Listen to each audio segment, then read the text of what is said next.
In this moment, as the world quiets down and the stars begin to glow above your resting place, allow yourself to arrive fully, gently, and without resistance. You are here, not by coincidence, but because something within you longs to be at peace. You may have spent your day holding tension in your shoulders, worries in your mind, or a tired heart within your chest. But now, you are ready to let it all go. Tonight, and every night after, this space will be your sanctuary of stillness. A place to return to your breath, your body, and the gentle truths that live beneath the noise. This audiobook is not just a collection of words, it is an offering. A flowing stream of Buddhist wisdom to soothe your soul, soften your thoughts, and lull your spirit into a deep, healing sleep. You will hear ancient truths wrapped in calming language, designed to reconnect you with the essence of who you are. These lessons are not here to preach or convince, they are here to remind. To remind you that peace is already yours. That joy is already blooming within. That the present moment is enough. That you, just as you are now, are worthy of rest. Each chapter you'll hear is woven with care, inspired by teachings from the Buddha and the Zen tradition. But they are not for study, they are for surrender.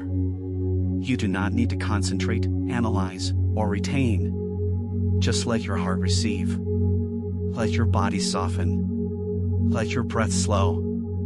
If you drift off into sleep while listening, that is not a distraction, it is the path. Sleep is not the end of awareness, but the deepening of it. A continuation of your inner journey, beyond the chatter of the waking world. We live in a world that often demands too much. It teaches us to strive, to achieve, to compare, to worry. But Buddhism teaches another way. A way of simplicity, of contentment, of stillness, of presence. The lessons you are about to hear are timeless companions for your nights, whether you are seeking calm, understanding, or simply the embrace of a sacred silence. Let go of your expectations now. There is nothing to do, nothing to fix, nothing to chase. Let this be your permission to stop holding so tightly. To lie down, not only in body, but in spirit. Let the rhythm of the words carry you, like waves upon a quiet ocean. Let the truth settle into your being like moonlight through a window. You are safe. You are seen. You are loved. As you begin this journey, take one long, soft breath. Inhale peace. Exhale everything else. This is your time. The teachings are waiting. Your soul is listening. And sleep is on its way. Chapter 1, Letting Go of What You Can't Control. In the stillness of the night, when all the noise of the world begins to fade, something deeper within you begins to stir. This is the sacred hour when your spirit longs for peace, and your mind searches for freedom. The teachings of the Buddha remind us that peace is not found by changing the world outside us, but by releasing the need to control it. Letting go is not about giving up, it is about allowing. Allowing things to unfold without clinging to outcomes. This is the essence of surrender, not as defeat, but as wisdom. As you lie down and your breath softens, this is your time to open the hand that holds so tightly to what was never yours to begin with. There is a pain that comes from trying to hold on to life as it once was. We cling to memories, identities, and expectations that no longer serve us. And in doing so, we carry a weight that was never meant to follow us into the present moment. The Buddha taught that attachment is the root of suffering, and when we learn to see this clearly, we begin the process of liberation. Just as a lotus rises from the mud without clinging to the dirt below, so too can we rise from our suffering without needing to control what caused it. Breathe deeply now, and let the mud settle. Each breath is an opportunity to release what no longer serves your heart. Close your eyes and allow your body to melt into the surface beneath you. Imagine each inhalation as a gentle wave cleansing your spirit, and each exhalation as a release of tension, fear, and control. You don't have to fix everything. You don't need to understand every reason or answer every question. The gift of this practice is that you are allowed to not know. To rest in the unknown is not weakness, it is a form of sacred trust. And in that trust, healing begins. Letting go is a practice, not a moment. You will need to return to it again and again, like returning to the breath.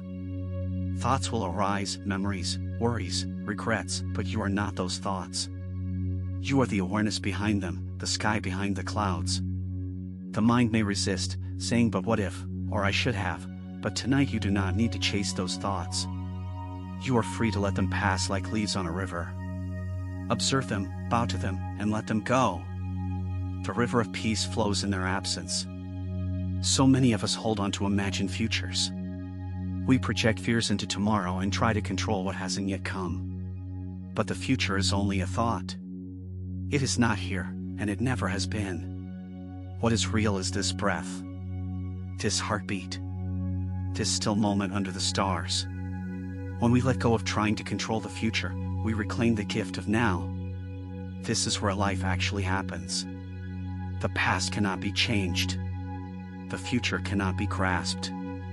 But this moment, this is yours. In Buddhist teachings, the concept of anicca reminds us that everything is impermanent. Nothing stays the same, no matter how tightly we try to hold it.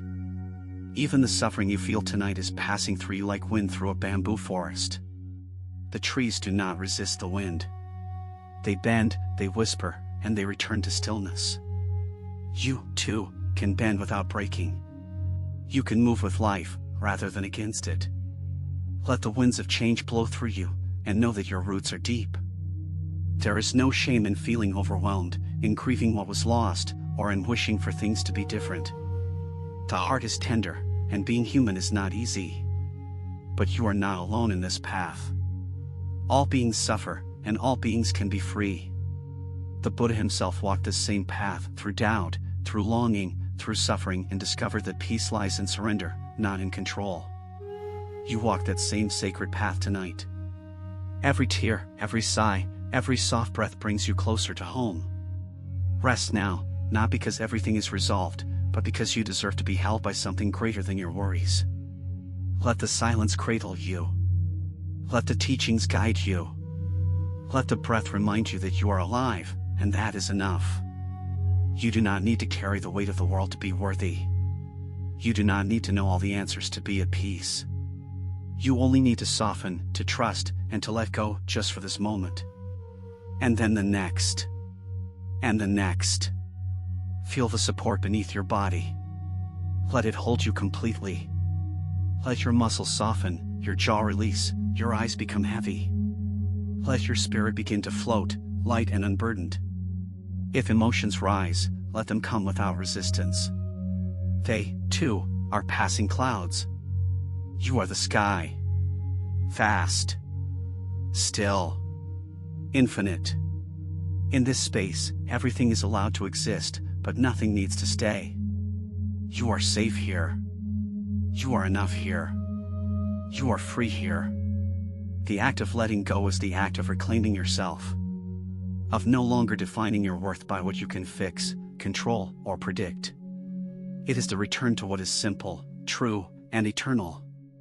Like the moonlight on calm water, your true self is reflected when the mind is still. So tonight, let the mind rest. Let the breath guide you. Let the teachings of the Buddha lead you back to the one place you have always belonged, the present moment, free of chains, full of peace. There is a quiet truth that lives in the heart of every human being, the longing to be at peace. We often believe this peace must be earned through action or achieved through perfection. But the Buddha taught that true peace is already within us, it simply becomes buried beneath our attachments. When we try to control what cannot be controlled, we tighten around illusions. And like clenching a fist around water, the more we hold, the more it slips away. Letting go is the beginning of touching that eternal stillness beneath the struggle. Many of us carry the burden of trying to change the past. We replay conversations, revisit decisions, and imagine what we might have done differently. But the past is gone, no matter how vividly we remember it. Memory is not a doorway back, it is a mirror. And every time you gaze into it, you see a reflection of who you were, not who you are now. The Buddha reminded us that clinging to the past is like dragging a heavy bag through the desert, it only exhausts us. Drop the bag. Let the sands cover what was, and walk forward unburdened. Forgiveness plays a powerful role in letting go. Not only forgiveness for others, but for yourself. We often hold ourselves hostage for mistakes we made when we didn't yet know better. But spiritual growth is not linear. It is messy. It spirals and returns and pauses and accelerates. You are not expected to walk this path flawlessly. Each moment of awakening, no matter how small, is sacred. Forgive the version of you that struggled. Forgive the one that clung. That version brought you here, and here is holy. One of the greatest illusions of control is the belief that if we worry enough, we can prevent pain. But worry does not protect the heart, it only drains it. Anxiety is often our mind's attempt to feel useful in a world filled with uncertainty. Yet the Buddha taught us that worrying about the future is like being stabbed twice, once by the imagined pain, and again by reality if it ever comes. Why suffer twice when you can suffer less? Why not choose softness and let go of the need to relive pain? Letting go doesn't mean you stop caring. It means you care deeply, without becoming attached to outcomes. A tree does not hold its leaves through winter. It lets them fall, trusting the cycle of seasons. So too must we allow people, plans, and paths to move through us. Some things are meant to stay. Others are meant to shape us and pass. You are not here to grasp tightly. You are here to love freely, to live fully, and to surrender when it is time. Often, what keeps us from letting go is fear. Fear that we won't be safe, or loved, or whole without what we're holding. But fear is not the enemy, it is a guardian. It shows up when something precious is at stake. The practice is not to eliminate fear, but to bow to it. To acknowledge it without giving it the wheel. Letting go is not the absence of fear, it is walking forward while holding fear's hand gently, then letting it go when the road becomes steady again. The Buddhist teachings point again and again to the middle path. Not clinging, not rejecting, just being with what is. This moment, with all its imperfections, is complete. When you release the need to fix or control it, you begin to witness its quiet beauty. The breath. The heartbeat. The softness of the dark around you. You return, again and again, to now. This is where the sacred lives, not in a future that may never arrive, but in the stillness you can touch tonight. There are times in life when all that is left is the breath.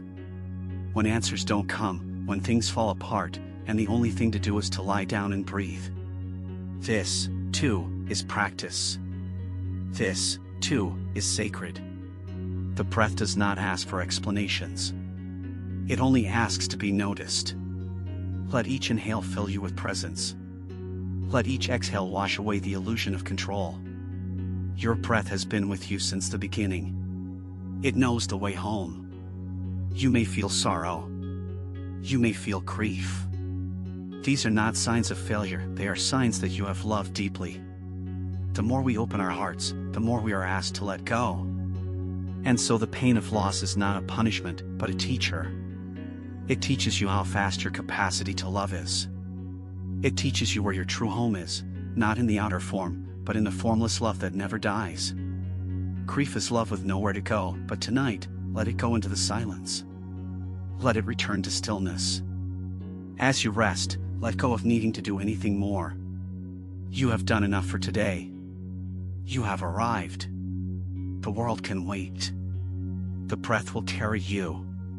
The silence will hold you. And the teachings will remind you, gently, again and again, what you cannot control is not yours to carry. Breathe. Soften. Let go. And let peace rise like the moon over a quiet lake, unrushed, unshaken, eternal. There is something profoundly sacred in surrender. Not the kind of surrender that means giving up, but the kind that means finally laying down the weapons we've used to fight what cannot be changed. When you let go, not because you are weak, but because you are wise, a new space opens. A space where peace breathes. A space where you are no longer at war with life, but walking with it, hand in hand, step by step, breath by breath. Some of the most painful moments in life are invitations in disguise, an invitation to release our grip on what was never meant to be ours forever. We mistake attachment for connection, control for care, expectation for love. But true connection flows. It does not chain. True care honors freedom. True love does not demand, it allows. When we begin to see this, we soften. We no longer force life to obey our desires. We listen. And in the listening, we begin to live more freely. Letting go often begins in the body. Our muscles tense with old stories. Our jaw tightens with unspoken truth. Our chest contracts from years of bracing against disappointment. But when you slow down enough and breathe deep enough, the body speaks. It says, "You are safe now. You can release." And sometimes, the body will cry without warning, not from weakness, but from finally being heard. Let your body weep if it needs to. That, too, is letting go. In Buddhist practice, we are reminded that all things are impermanent. Every joy, every sorrow, every experience is passing through like clouds in the sky. Clinging to clouds only leaves you grasping at air. But when you lie back and watch them drift, you begin to understand, you were never meant to hold them. You were only meant to witness them beautiful, fleeting, and free. The same is true of thoughts, emotions, even identities. Watch them pass. Let them go. Control is often a form of fear wearing a mask. Fear that if we do not hold everything tightly, everything will fall apart. But the truth is, some things are meant to fall apart, so that something truer can be revealed. So that the false can break away. So that we can finally stop pretending and start living. When we stop trying to make life perfect, we begin to see it clearly, not as we wish it to be, but as it is messy, mysterious, and utterly beautiful. There is a reason sleep is the symbol of surrender. Each night, we lie down and release the day. We trust our body to rest, our heart to heal, our spirit to travel in dreams. We do not force sleep. We invite it. And it comes not when we are fighting, but when we are soft, open, and still. Letting go is like sleep, it cannot be demanded, only allowed. So as you listen now, let your breath become slower. Let your thoughts begin to drift. Let your body grow heavy with peace. The stories you've told yourself, the ones that say you must be in control to be safe, that your worth depends on your success, that your pain must be hidden, those stories are not your truth. They were taught to you. But tonight, you can choose a different story. One that says, I am enough as I am. I trust the unfolding. I let go with love. Repeat it softly, like a prayer. Like a lullaby for the soul. Letting go doesn't mean we forget. It means we remember differently. We hold our memories not as chains, but as pages in a book that brought us here. And when you've read the chapter enough, you close it gently, not in anger, not in regret, but in gratitude. For the lessons, the growth, the journey. And then you turn the page. You let the story continue. And in that continuation, you rediscover yourself, again and again, as something whole. Even the sky lets go. Each night, it releases the sun and embraces the dark. Not with fear, but with trust. The stars come out not because the sky forces them, but because it allows the darkness to make room for their light. Let this be your way too. Let go of the sun of control. Let darkness come. And wait. Your inner stars will rise. One by one, in silence, in peace, in grace. Now rest. There is nothing more you must do. No one you must impress. No outcome to control. Only this moment and your breath. Only this peace and your presence. The sacred is here. In the letting go. In the space it opens. In the silence that follows. You are safe. You are home. Let the letting go become your lullaby. Let it carry you into the sleep your soul has longed for. There are moments in life when we stand at the edge of something we cannot change. A loss, a betrayal, an ending we did not ask for. And in those moments, the mind scrambles to make sense of it all, to hold on to some meaning, some order, some explanation.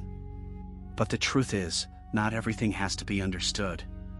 Some things are only meant to be accepted, breathed through, and released. And in that surrender, something softer begins to bloom, a quiet grace. Buddhism teaches us the power of non-attachment, not because we should feel less, but because we can live more freely when we stop grasping at what cannot be held. Like trying to catch water with clenched fists, control slips through us. But with open palms, we begin to feel the flow. We start to trust that what leaves us was never truly ours, and what is meant for us will come with the same gentle inevitability. Letting go is not a single act, it is a practice. Like meditation, it must be returned to again and again. With each breath, you are invited to release just a little more of the tension in your shoulders, the worry in your chest, the thought that keeps circling without rest. You do not need to push these things away. Simply allow them to soften. Notice them. Bless them. And then gently exhale. Each breath a doorway. Each exhale a small liberation. Sometimes, letting go feels like grief. And that's okay.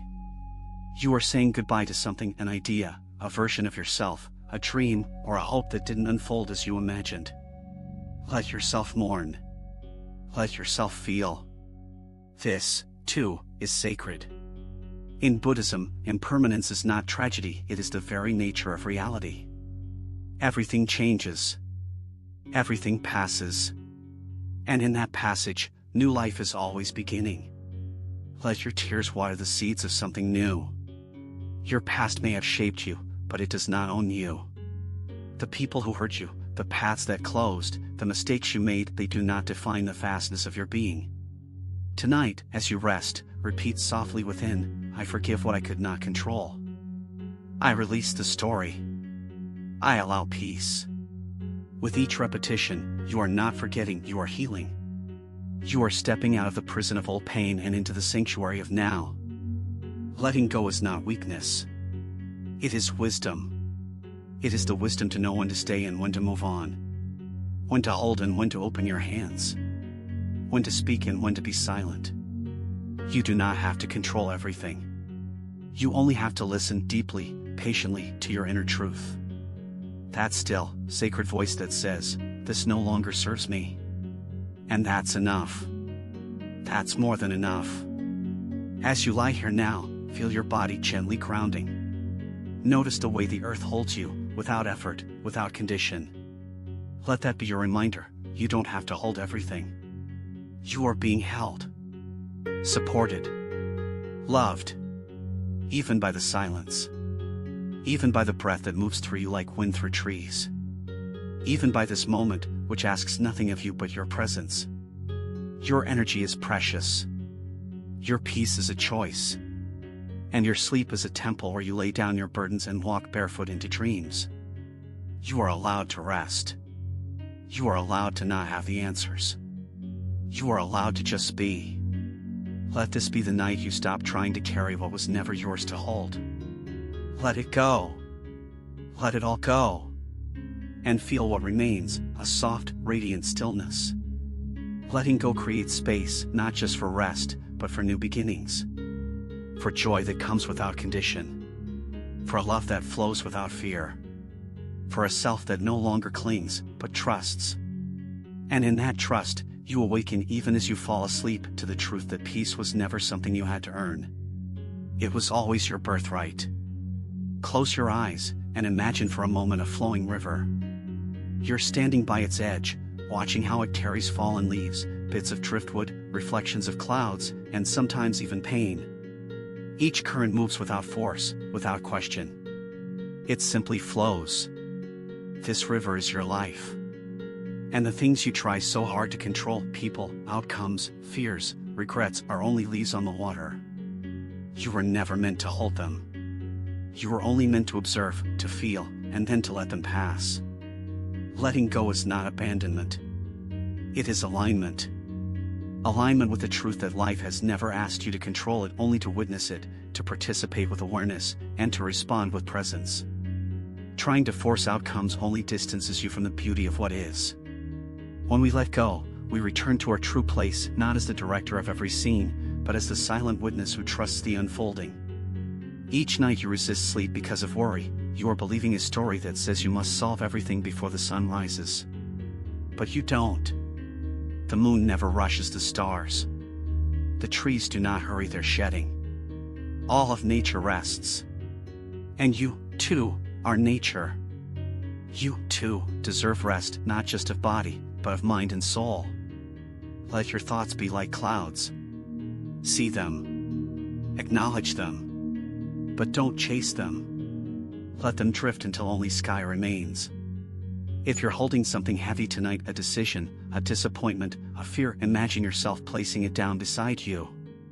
Not because you've given up, but because you've decided to honor your peace more than your need to control.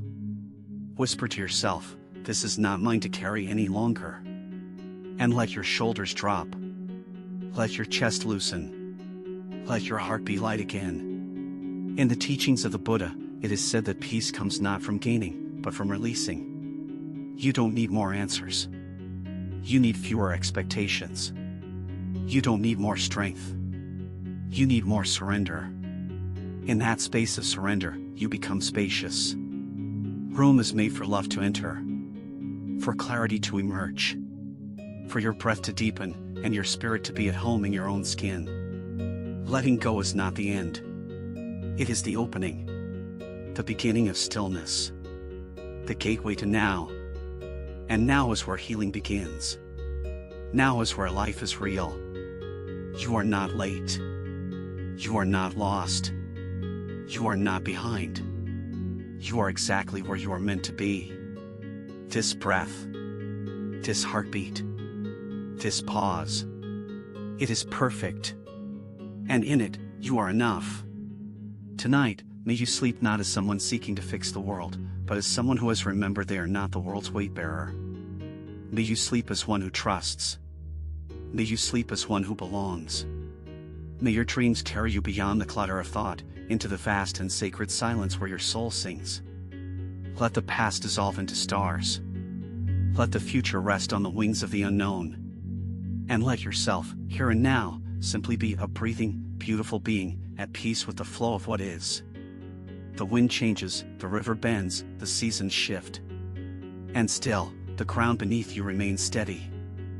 Let that be your reminder, you are supported, even as you surrender.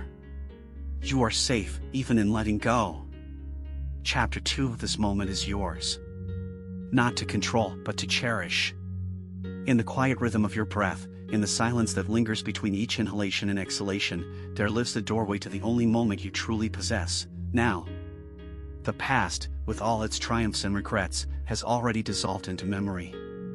The future, with its uncertainty and hope, remains unborn. And so, we find ourselves suspended in this sacred space, this eternal present, fluid, tender, alive. As you listen, let the sounds of the world fall away, like paddles drifting to the earth. Let your shoulders loosen, your jaw soften. Let yourself be held by this moment as if it were a gentle wave, washing over your soul with calm inevitability. Buddha once said, "Do not dwell in the past, do not dream of the future, concentrate the mind on the present moment." These words, seemingly simple, are a call to awakening. Yet how easily the mind resists. It wanders into yesterday's echoes or tomorrow's illusions, craving control or resolution. But suffering arises not from what is, but from what we imagine, expect, or replay endlessly in the mind. To wake up is to feel the breath enter and leave the body and know that nothing else is required. Not more thoughts. Not more explanations. Just presence. Just breath. Just being. The mind, untrained, clings like a vine. It wraps itself around fear, pride, desire. But presence is not the absence of thought, it is the gentle awareness of thought arising, dancing, dissolving. It is watching the tide come in and out without trying to stop it. In deep Buddhist practice, we learn to observe the mind with compassion, not to silence it by force. We sit quietly, not to escape life, but to enter it more fully. And as we do, something subtle shifts. The noise recedes. The stillness expands. And in that sacred stillness, we find truth not as an idea, but as a living, breathing experience. You may notice tension in your body or restlessness in your thoughts. That too is part of now. It is not a mistake. It is the invitation. Come closer, it says. Sit with what is. Let go of trying to fix. Be here. The body may ache, the heart may resist, but presence is patient. It does not demand perfection. It welcomes what arises with tenderness. Even pain, when fully seen, begins to soften. Even sorrow, when fully honored, becomes sacred. The present moment is not about bliss, it is about truth. And truth, even when it hurts, is the root of freedom. As you continue listening, feel how your breath grounds you. It is your anchor, your sanctuary. Every inhale a renewal, every exhale a release. In Buddhist meditation, the breath is not a tool but a teacher. It shows us impermanence, how nothing stays. It teaches balance, not too tight, not too loose. It reminds us that life is always in motion, always becoming. When you breathe mindfully, you are not just surviving, you are arriving. Arriving in your own life, moment by moment, with open eyes and an open heart. The present moment is not a concept to understand but a space to enter. And when you enter fully, even the ordinary becomes luminous. The sound of wind becomes a song. The warmth of a blanket becomes a blessing. The beating of your heart becomes a chant from the depths of your being. We do not need to go far to find peace. We only need to stop running. Stop escaping. Sit, breathe, open. This is the path. This is the practice. This is the gift. In Zen, the phrase chop wood, carry water is more than a saying, it is an expression of full presence. It reminds us that enlightenment is not found in mystical states but in simple acts done with awareness. Washing a dish, walking a path, listening to a friend. Each act, when performed with mindfulness, becomes sacred. We are not waiting for life to begin. We are living it now. And that, dear listener, is liberation.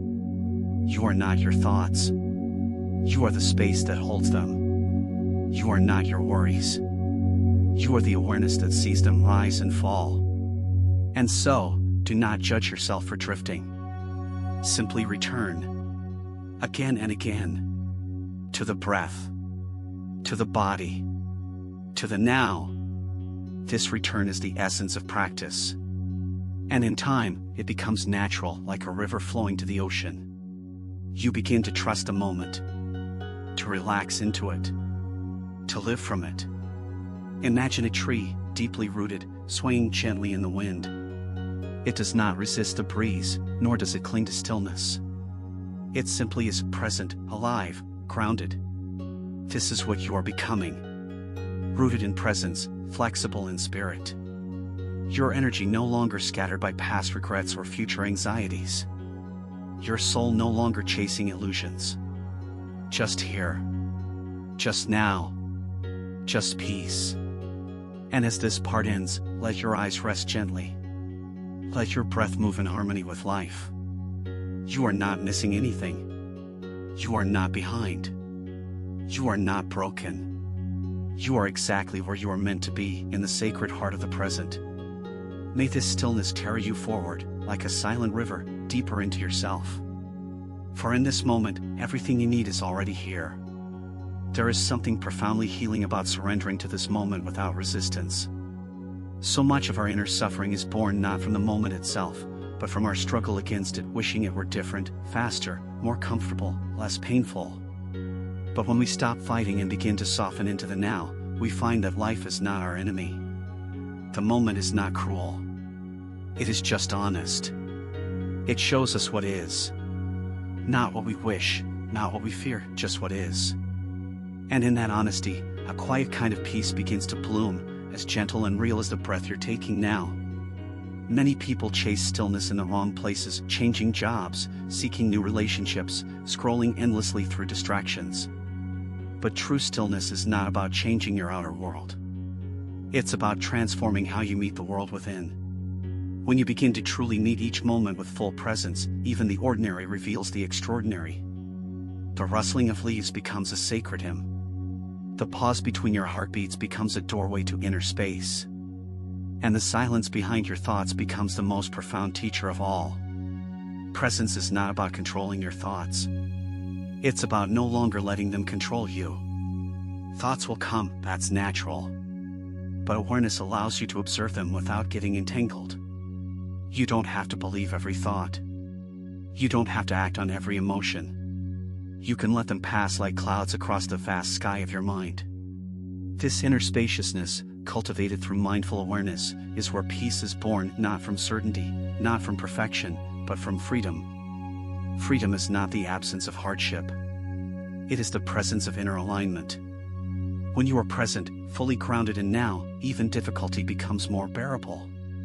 You begin to trust that you can meet life moment by moment, breath by breath, without needing to predict or control what comes next. You develop resilience not from tightening, but from softening. Like water, you learn to flow around obstacles, to accept impermanence, to adapt with grace. This is the quiet strength of mindfulness, yielding, yet unshakable. And in that yielding, you begin to see your own worth not as something earned, but as something remembered. The present moment does not demand you to prove yourself. It does not ask you to achieve or perform. It only invites you to be, to feel, to breathe. In this sacred space of now, you are already enough. Already whole. Already sacred. There is nothing to fix. There is only the remembering of what has always been true beneath the noise. Your peace is already here. Notice how, in presence, you become less reactive. You listen more. You judge less. You open wider. The mind begins to slow, the heart begins to soften. And you realize that most of your suffering was self-created, fueled by thoughts about the past or fears about the future. But here, in this breath, suffering loses its grip. The present moment cannot hurt you. It can only show you what needs your love, what needs your attention, what is ready to be released. Buddhism teaches that every moment is new, untouched, and open to wisdom. This means you are never truly stuck. Even if your outer life feels chaotic or heavy, your inner landscape can be renewed with each breath. Every inhale is a new beginning. Every exhale is a letting go. When you live this way, with awareness, with compassion, life becomes a moving meditation. You walk gently. You speak from the heart. You rest more deeply. And sleep, when it comes, is no longer an escape, but a return. So let go of the idea that presence must feel perfect. Some moments will be uncomfortable. Some will be blissful. Most will be subtle. But all are sacred if you meet them fully. Presence does not always mean peace on the outside. It means honesty on the inside. It means holding space for everything, the joy and the sorrow, the noise and the silence, with equal reverence. This is the middle path the Buddha spoke of, not grasping, not resisting. Just walking, breathing, being. As you sink deeper into this experience, allow your senses to open. Feel the air around you. Notice the subtle sensations in your body.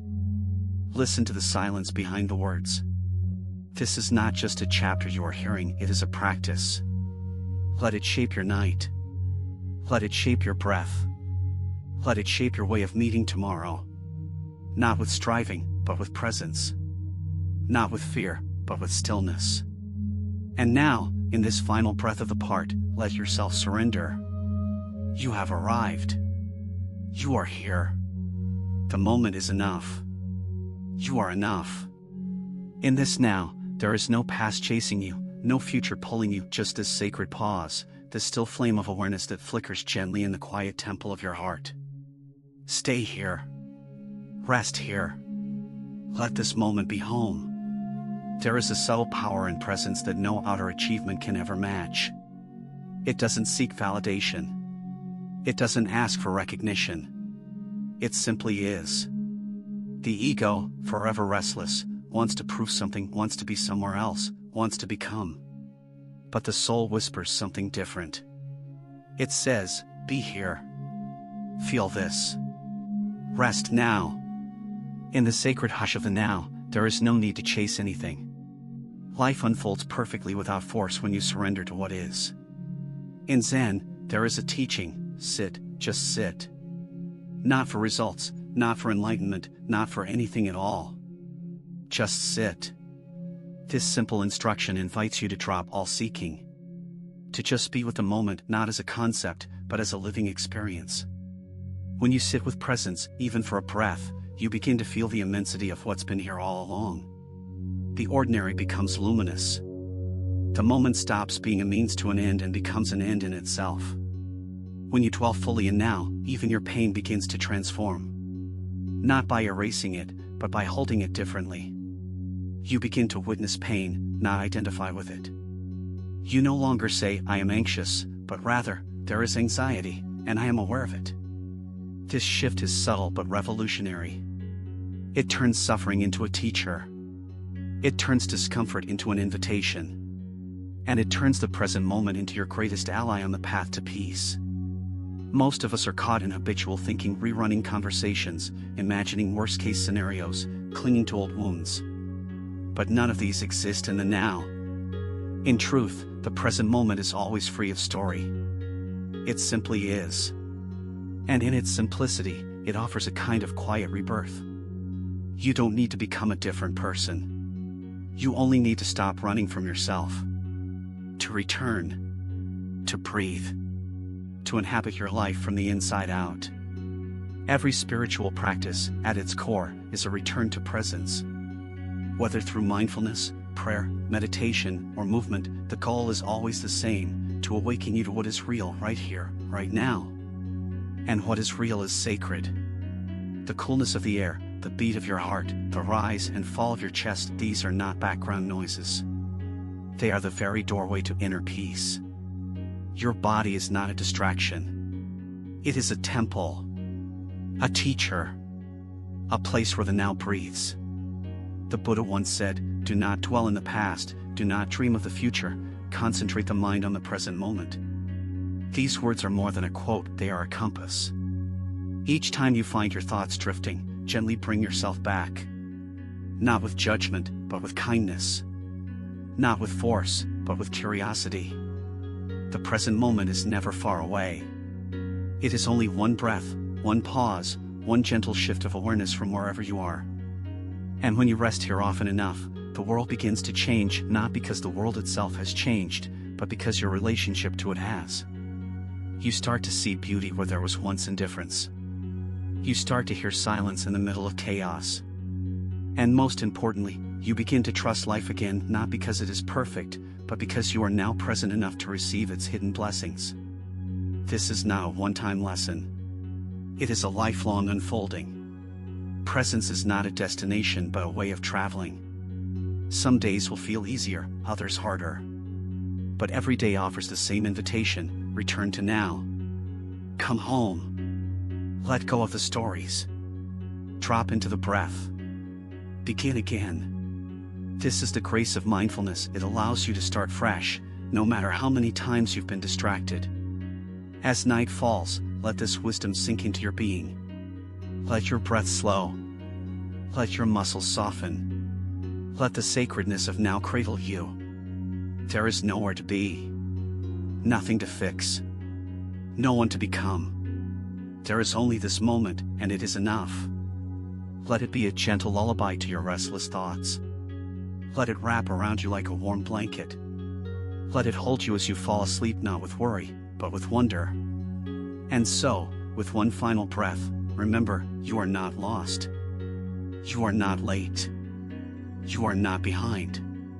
You are exactly where you are meant to be, right here, in this beautiful, fleeting, sacred now.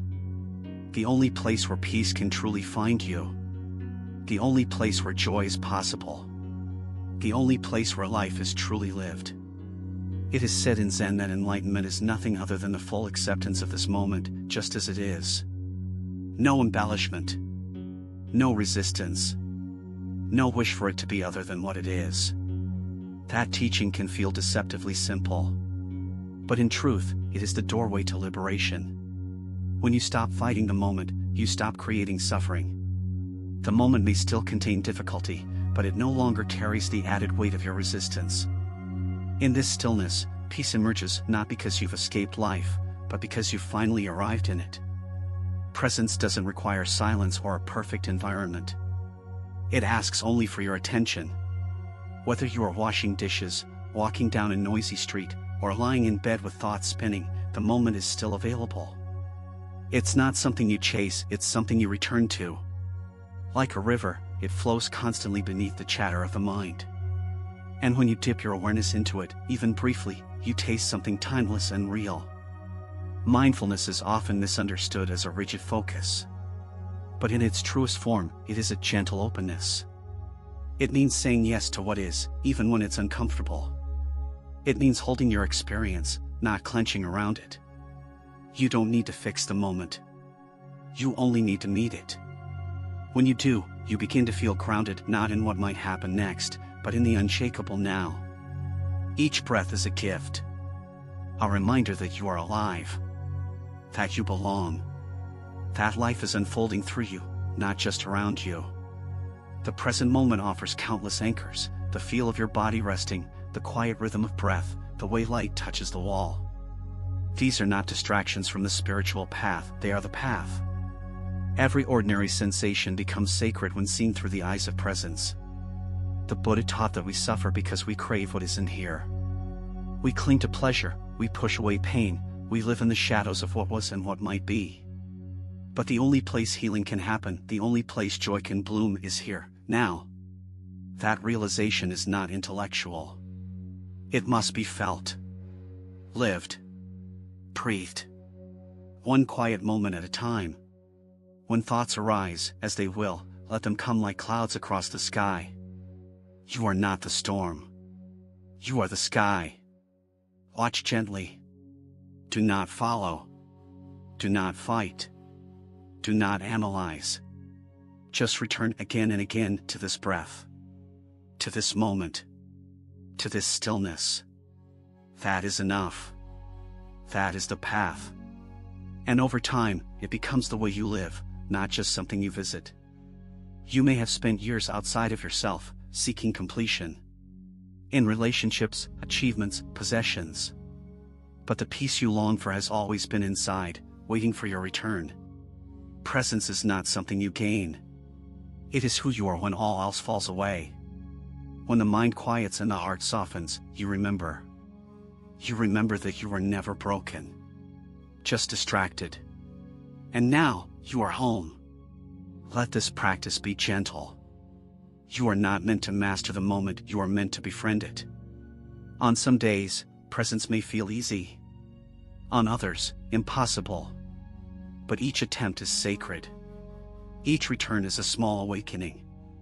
And slowly, something shifts. The mind becomes less noisy. The heart becomes more open. Life begins to feel less like a burden, and more like a gift. As you settle deeper into this awareness, let your body relax. Let your thoughts drift like leaves on water. Let yourself be held by the now. There is nothing to fix. Nothing to earn. Nothing to fear. Just this moment, waiting patiently for your embrace. Feel how deeply you are supported. How completely you are enough. Let that be your final thought before sleep claims you. And as you drift into rest, remember, your life is not a race to be won, but a mystery to be lived. Moment by moment. Breath by breath.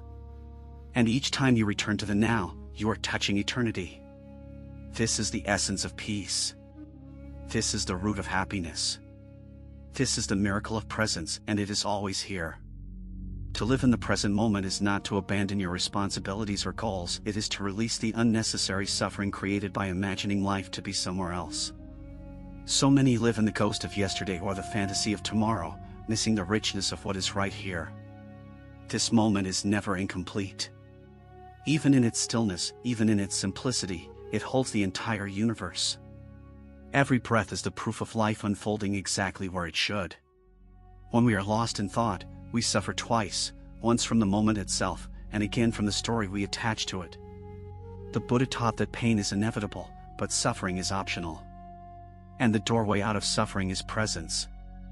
If your body is tired, acknowledge it. If your heart is heavy, breathe into it.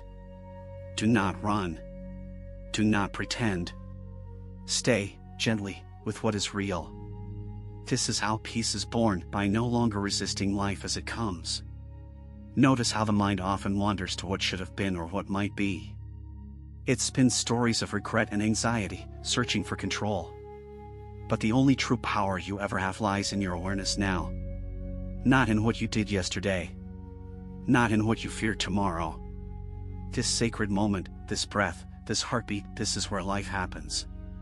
And when you show up fully, miracles unfold in the ordinary. Many chase happiness in the future, believing it lives in a promotion, a relationship, or a distant goal. But the deepest joy arises not from acquiring, but from awakening. When your mind becomes still, you begin to feel life's beauty in ways you never noticed before, the way the breeze touches your skin, the rhythm of your breath, the silence between thoughts.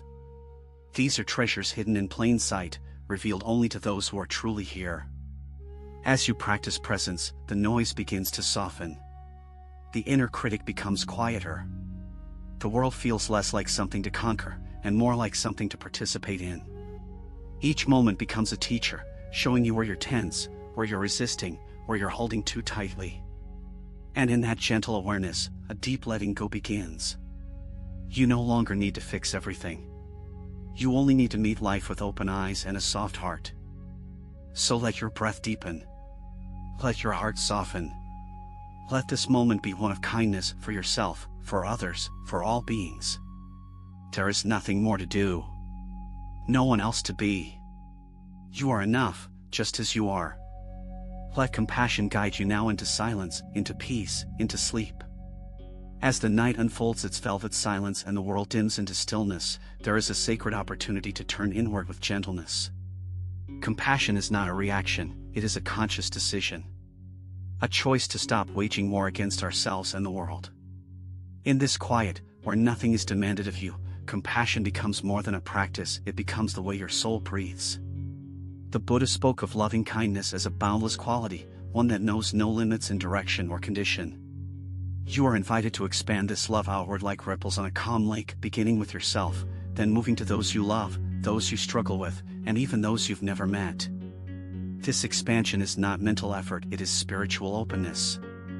And in this openness, your burdens begin to dissolve. Often, the mind resists compassion because it mistakes it for vulnerability. It believes that to forgive is to condone, or that to feel deeply is to weaken. But Buddhist wisdom teaches otherwise. True compassion comes from strength. It is the strength to hold sorrow without being broken by it.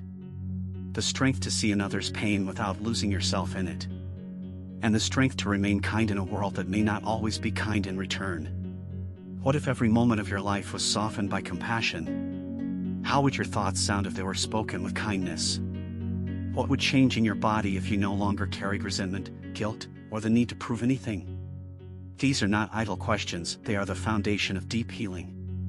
The kind of healing that leads to restful nights and peaceful mornings. Compassion is also how we unlearn the stories we've inherited. Many of us were taught that love must be earned, that mistakes are punishable, that being soft is dangerous.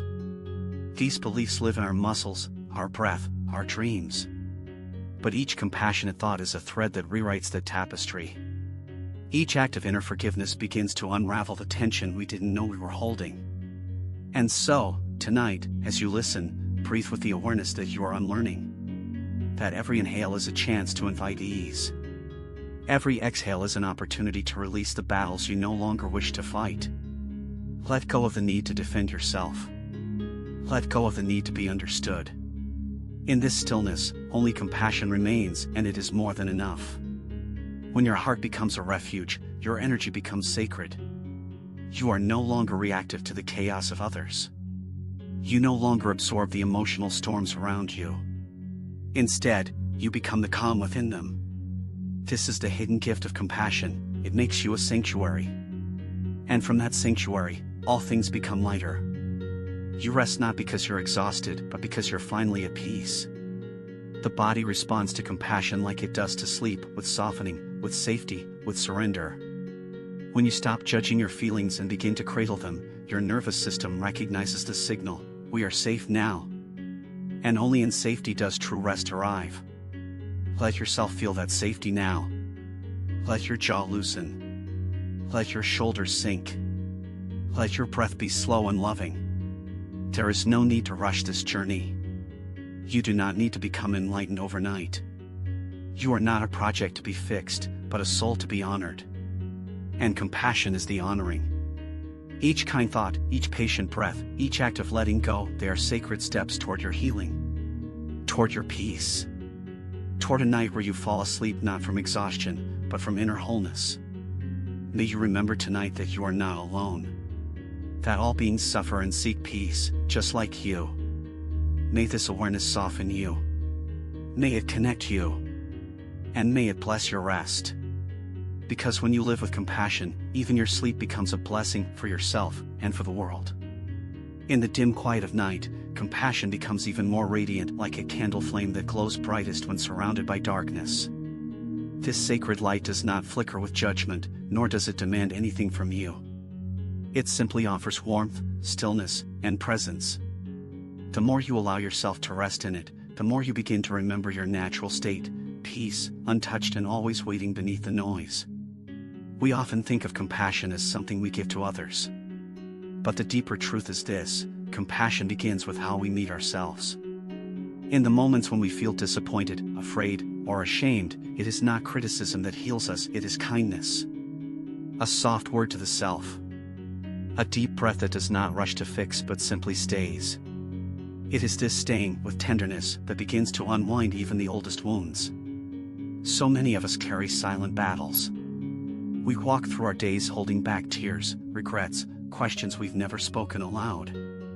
But under the gaze of compassion, we don't need to hold it all so tightly. We are allowed to rest our burdens down, not because they are resolved, but because we are tired. Compassion gives us permission to be human. And that permission is where healing begins. You might recall a moment from today when your heart felt tense, when a harsh word, a memory, or an inner doubt made you withdraw. Bring that moment to mind gently. And now, breathe into it with kindness. Offer yourself the words you needed to hear. Maybe you did your best. Or, it's okay not to know. Let this moment soften. Let it lose its sharp edges under the weight of your loving awareness. This is the work of compassion. It is not always grand. It is often silent. It may look like stepping away from a conversation before you say something unkind. Or choosing not to replay a mistake again and again in your mind. It may be the moment you choose rest over productivity, or speak to yourself with the same warmth you would offer a dear friend. These small acts are holy. They realign you with your truth. And the truth is this: you deserve peace. Not because you've earned it. Not because everything in your life is perfect. But because peace is your birthright. You are not meant to live in a state of inner war. You are not meant to carry every pain alone. In the teachings of the Buddha, compassion is the gateway to liberation because it unties the knots that suffering creates. Slowly, lovingly, lastingly. Tonight, allow yourself to receive the compassion you so easily give. Imagine it as a gentle stream of light flowing through your body, easing the tension in your chest, softening your face, settling your thoughts. There is nothing you need to fix right now. No emotion you must control. Just be. Just breathe. And let the silence be enough. Feel how your body responds to this spaciousness. Perhaps the breath grows longer. The mind less frantic. The heart more open. This is not weakness. This is awakening. You are stepping out of fear and into a state of inner holding. One that says, I see you. I understand. I am still here. Even your rest tonight can be an act of compassion. Each minute you spend wrapped in calm is a gift you offer not only to yourself but to everyone whose life you touch. A rested heart is a kinder one. A peaceful soul becomes a source of peace for others. And in this way, your healing ripples out beyond you into the world, quietly, powerfully. Sleep, then, not with worry but with gratitude.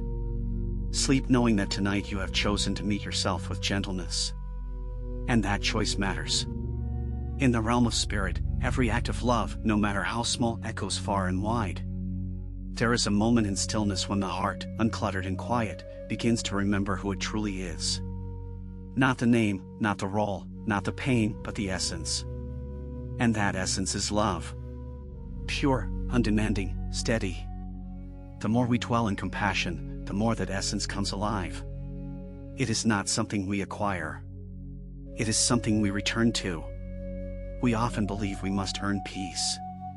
That only after the to-do list is cleared, after the conflict is resolved, after the past is redeemed, only then can we rest. But the teachings of the Buddha offer something far more generous. They invite us to make peace the beginning, not the reward. To let compassion be the ground we walk on, not just the destination. And this shift changes everything. You may have carried blame in your heart toward yourself, toward others. Compassion asks nothing of that blame. It does not force it away. It simply wraps it in presence, like a mother cradling a crying child. It listens, gently, without fixing. And in that listening, the blame begins to soften, not because the story changes, but because your relationship to it does. This is the magic of compassionate awareness. When you bring your full attention to your pain, with no judgment, you begin to transmute it. Like snow melting under the morning sun, what once felt cold and heavy slowly becomes water, fluid, lighter, moving. This isn't forgetting. It's forgiveness. Not as permission, but as release. Think of someone who once hurt you. Now imagine your suffering as a tight fist clenched in your chest. With each breath, allow that fist to loosen. Not for them, but for you. Because you deserve to be free. And holding on to anger is like drinking poison, hoping it harms another. Let it go, not all at once, but moment by moment.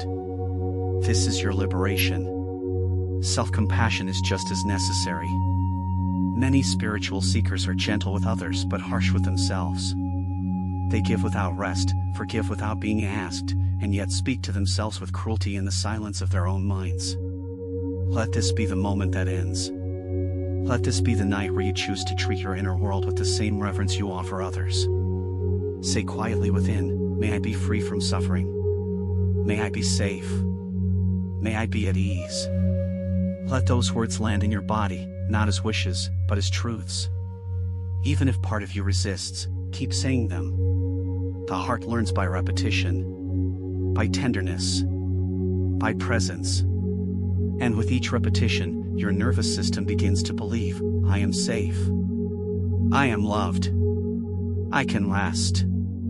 As you lie in stillness now, feel the way compassion softens your breath. Notice how the body, when no longer at war, begins to heal. Your jaw releases. Your shoulders drop.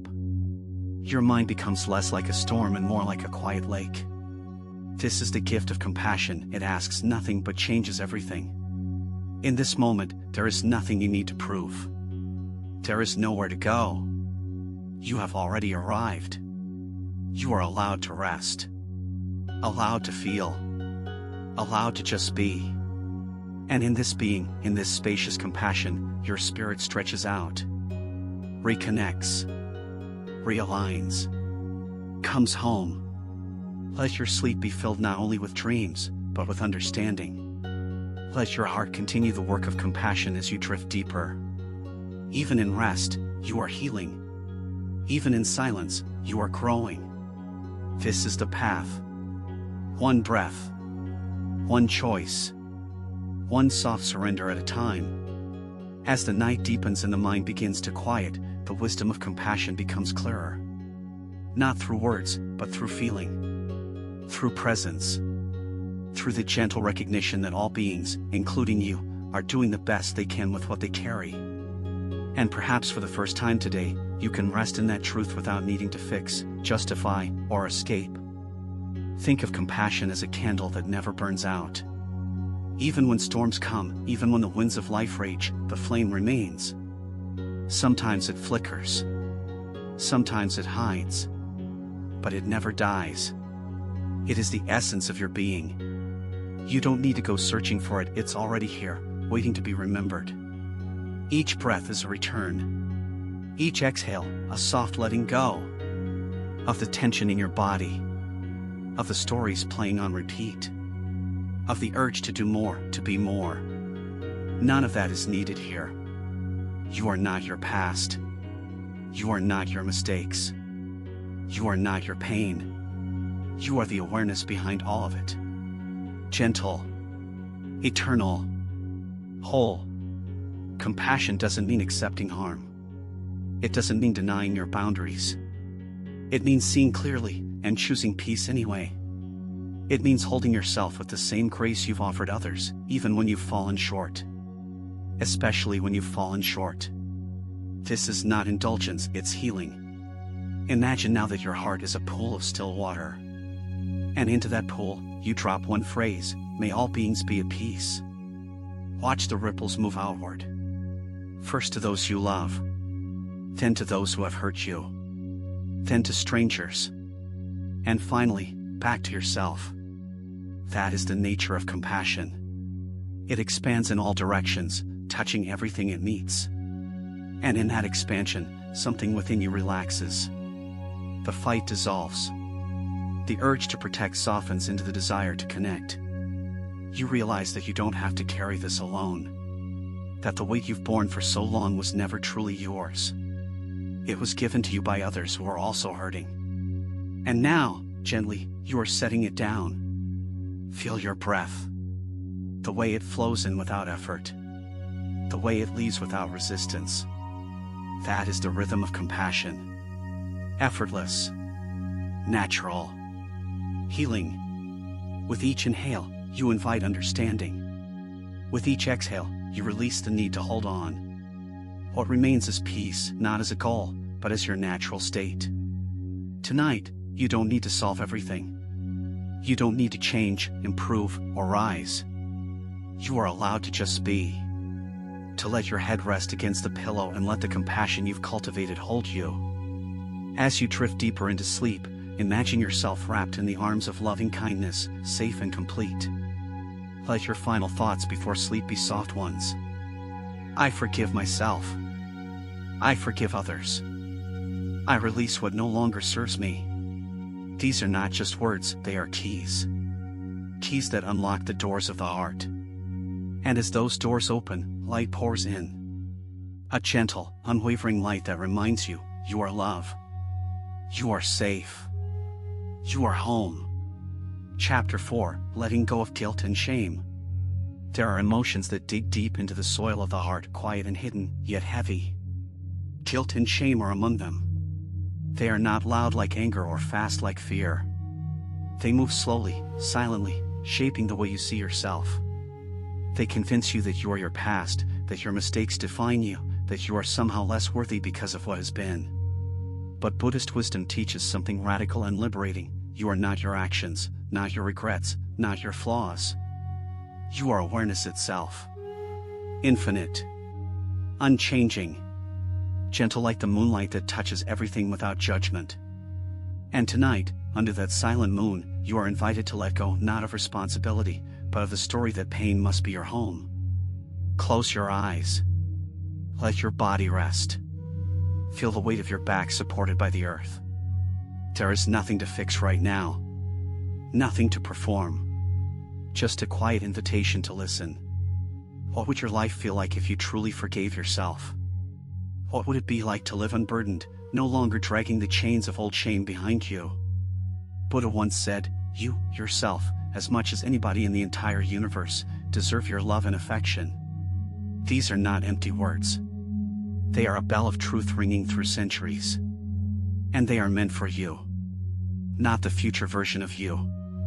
Not the more enlightened you. You just as you are, lying here now. Guilt may whisper, you should have known better. Shame may echo, you are not enough. But the breath always tells the truth. It says, you are here.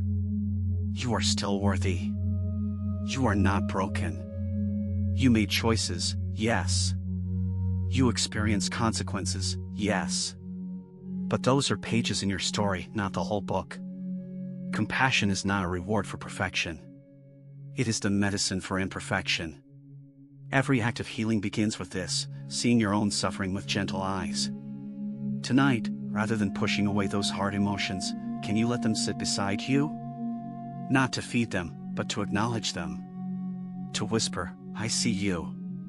But you no longer rule me. Letting go is not forgetting. It is not denial. It is the courage to say, this pain stops with me. It's choosing not to pass it on. It's releasing the need to punish yourself into transformation. True growth blooms in soft soil, not harsh terrain.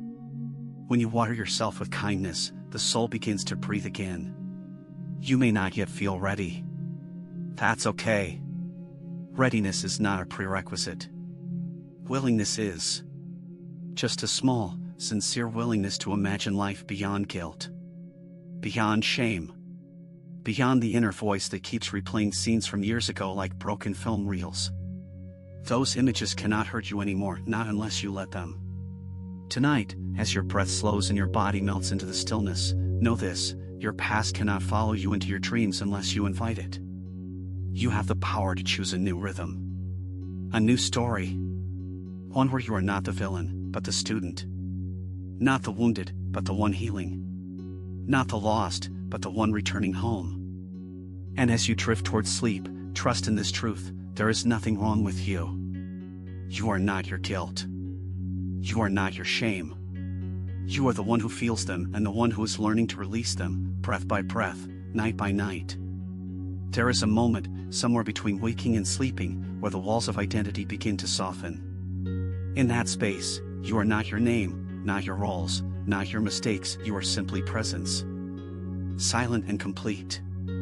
It is in this delicate moment that healing can begin. Not because you force it, but because you allow it.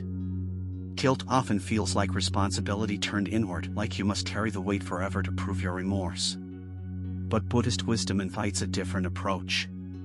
It says, learn from your suffering, not become it. The path is not to bury your guilt, nor to feed it, but to face it with honesty and then, with love, set it down. Imagine now that you are walking through a quiet forest. The air is cool, and the moonlight spills gently between the trees. You carry a small satchel on your back, heavy, filled with memories, regrets, choices you wish had been different. With every step, the bag feels heavier. And yet, you keep walking. Because something inside you says, there must be a lighter way. And then, you come to a clearing. You sit. You breathe. You place the satchel in front of you. And for the first time, you open it not with fear, but with curiosity. Each object inside represents a moment, a word said in anger, a silence that lasted too long, a decision made in fear. You hold each one in your hands. You look at it. You say, yes, this happened. But this is not who I am. Letting go doesn't mean pretending it never occurred. It means honoring the lesson and releasing the weight.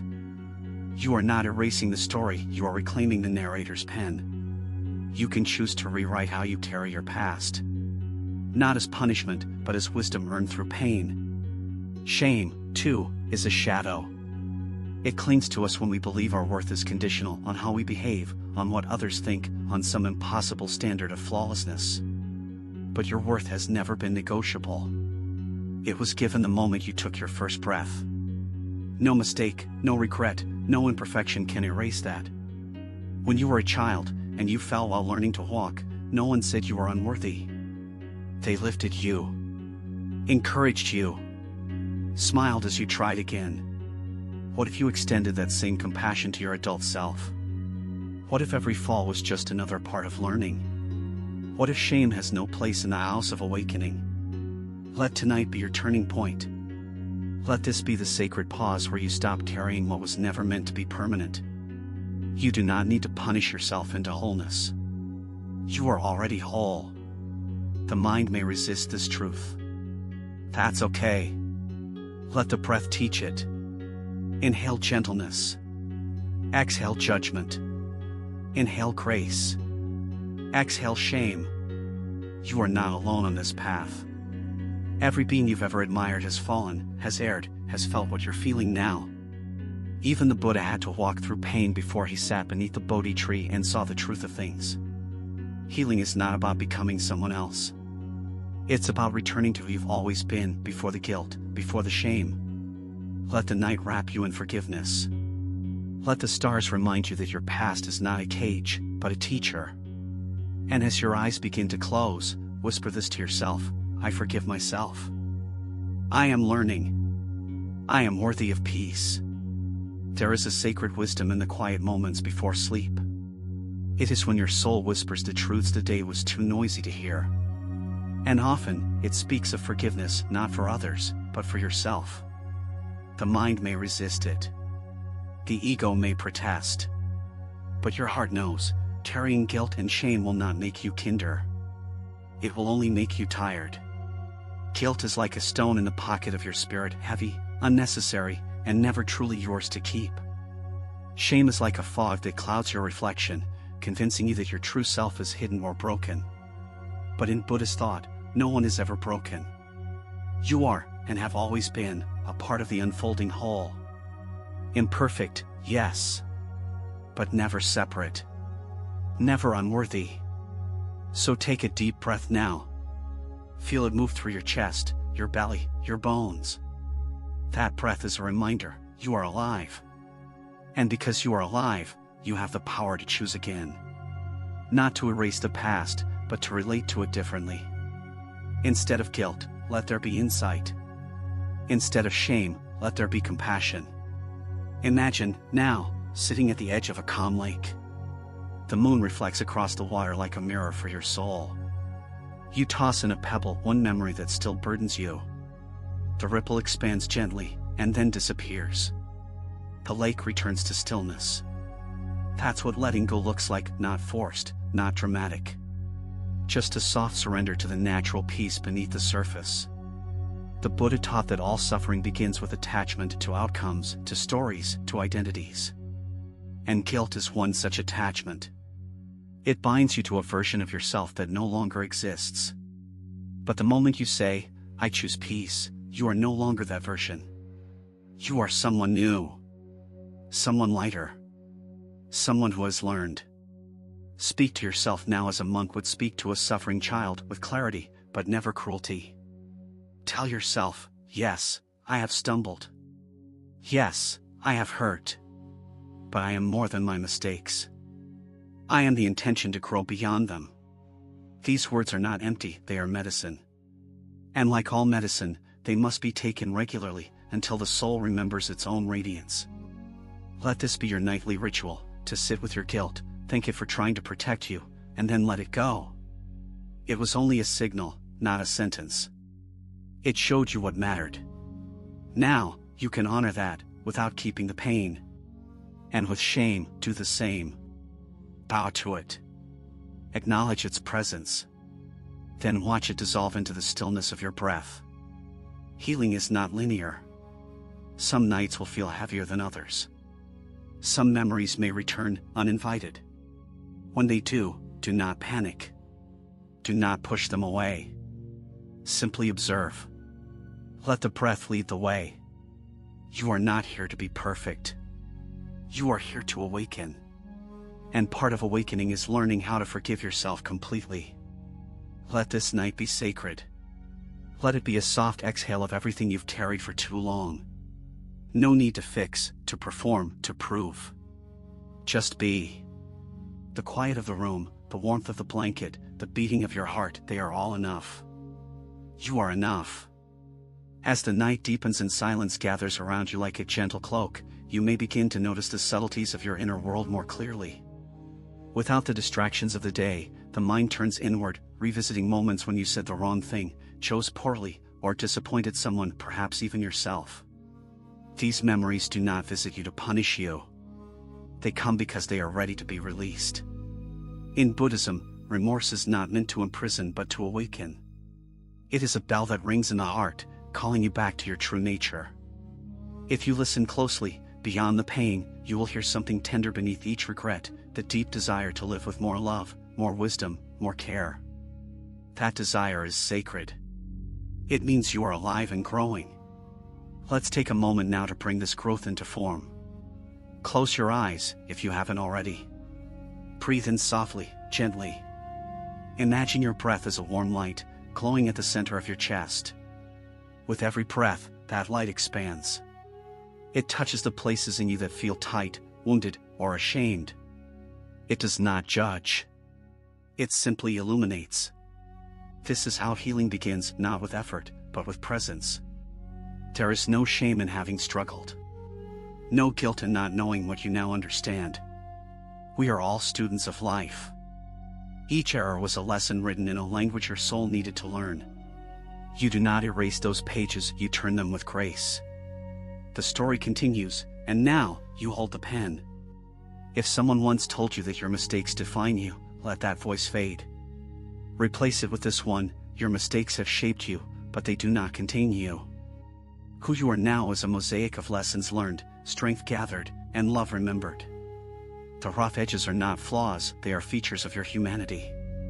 Guilt and shame, when held too long, become chains. But tonight, let them become teachers instead. Ask them, what do you need me to see? Perhaps they will answer, I need you to love yourself more deeply. I need you to rest. I need you to stop punishing yourself for being human. Listen with reverence. Then, bow with gratitude, and breathe them away. The moon does not apologize for its phases. The river does not feel shame for its curves.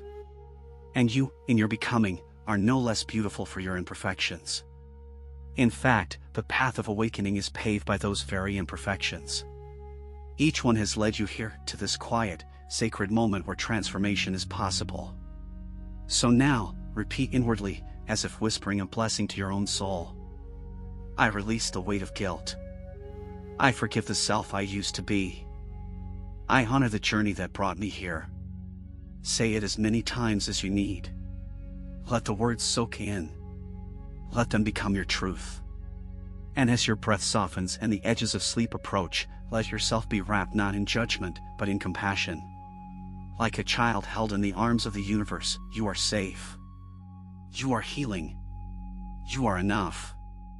Now that your heart has opened to compassion, and the weight of guilt has softened just a little, you are ready for something deeper: forgiveness.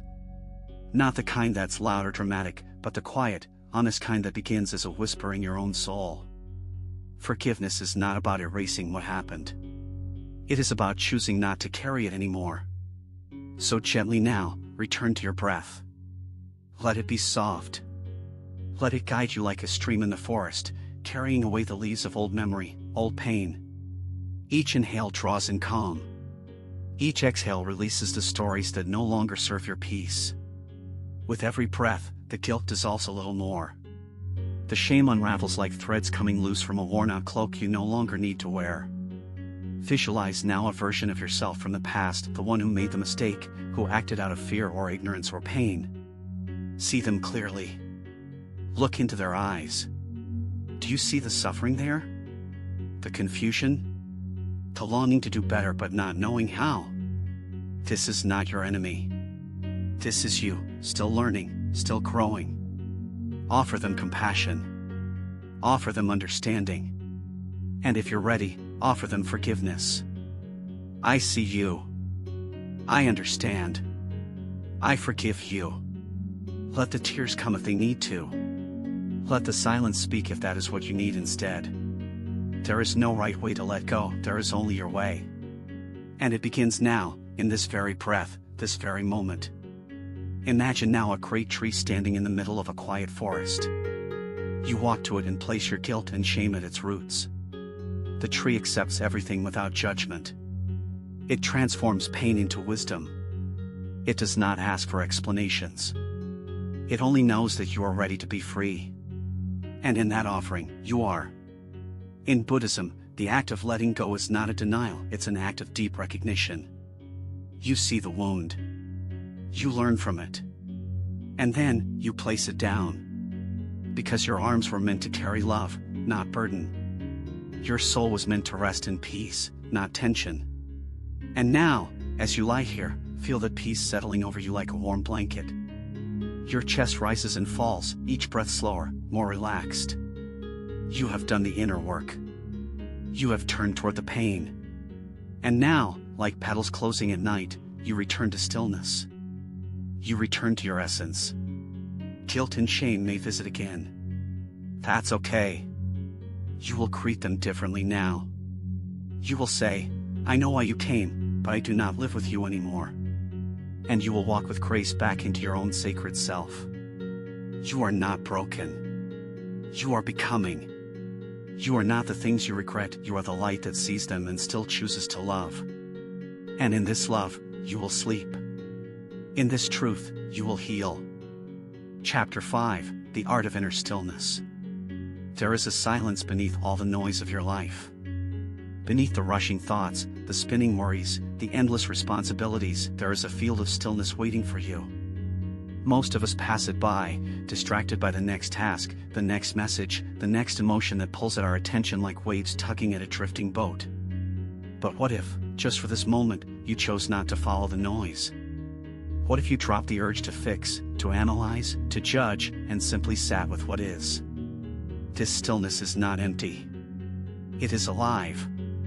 It is your true nature underneath the dust of the world's demands. It does not shout. It does not compete. It waits for your return, like an old friend who never left. And now, with this breath, you arrive. Close your eyes, if they are not already closed, and begin to listen not to the outer sounds, but to the quiet pulse within you. Let your breath be the guide, soft and rhythmic, like the tide moving in and out. There is no urgency here. There is no one to impress. You do not need to be better, faster, or more productive. Here, you are already enough. In this stillness, there is no past to regret and no future to control. There is only this inhale, this exhale, this beating of your heart in a world that keeps spinning while you remain centered, grounded, unshaken. This is not escape. It is return. A sacred homecoming to the self that lives beneath all striving. In Buddhist wisdom, stillness is not the absence of thought, it is the spacious awareness that holds thought without clinging to it. Imagine your mind as a vast sky. Thoughts may pass like clouds, but the sky remains untouched. You are that sky. You are not the storm, not the weather. You are the space that allows all of it to move through without being altered by it. Even now, as sensations rise or memories surface, you can let them come and go. You can observe without grasping. You can allow without reacting. This is the essence of meditation, not to stop the mind, but to meet it with such deep presence that its noise loses its power. Stillness is not something you achieve once and keep forever. It is a daily return, a sacred practice. It might last a few moments or a few minutes, and that is enough. You cultivate it not by force, but by kindness. You do not wrestle your thoughts to the ground, you simply choose not to chase them. And in doing so, you reclaim your energy. You reclaim your life. Imagine your mind like a pond stirred by wind. The more you resist the ripple, the more it grows. But when you stop fighting, the surface begins to settle. Clarity returns. And in that clarity, you see not only the world more clearly, but yourself. Let yourself now rest in this awareness. Not because you have earned it, but because it is your birthright. You were not born to live in chaos. You were born with the capacity for peace. You do not need permission to be still. You only need to remember that the doorway to inner silence is always open, waiting for your presence. Even now, it welcomes you. It whispers, you can stop. You can breathe. You can return. And in this return, you will find everything you have been searching for, not outside of you, but within. Stillness is not a luxury reserved for monks in mountain monasteries or sages in distant temples. It is available to you here and now, in the middle of your ordinary life. It is found in the pause between breaths, in the quiet space between your thoughts, in the moments when you choose to listen rather than react. But the modern world conditions us to fear the silence. We have been taught to fill every gap with noise, music, scrolling, talking, consuming, because somewhere within us, we believe that silence means emptiness, or worse, loneliness. Yet the truth is, silence is full. It is where the soul speaks. It is where wisdom whispers. It is where healing begins, not as a loud event, but as a gentle remembering of what was never broken. Buddha often spoke of the middle way, not as a compromise, but as a balance between doing and being, effort and ease. The practice of inner stillness invites you into this middle space. It asks you not to abandon life, but to meet it with presence. It invites you to move through your day with a grounded spirit, not rushing, not dragging, but flowing. When you begin to rest in this inner spaciousness, your outer life naturally shifts. You speak more kindly. You respond instead of react. You make choices that honor your energy, your truth. And perhaps most importantly, you no longer confuse busyness with purpose. You discover that being deeply present is one of the most meaningful things you can offer the world and yourself. Sometimes stillness arrives in unlikely places. You might find it standing in line at the store, sitting in traffic, or washing a dish. It is not always dramatic or grand. More often, it is subtle: a deep breath when frustration rises, a moment of gratitude before sleep, a soft gaze at the sky as the sun sets. These are sacred acts. They are micro-meditations. And though small, they ripple through your nervous system like calm water spreading through a dry field. Each time you choose stillness, you rewire your body for peace. You tell your spirit, I am safe. I am here. I do not need to run anymore.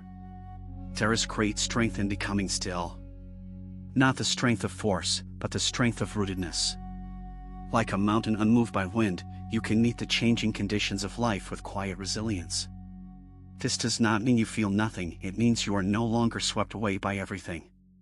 You learn to hold space for discomfort without being consumed by it. You become a witness, compassionate and awake.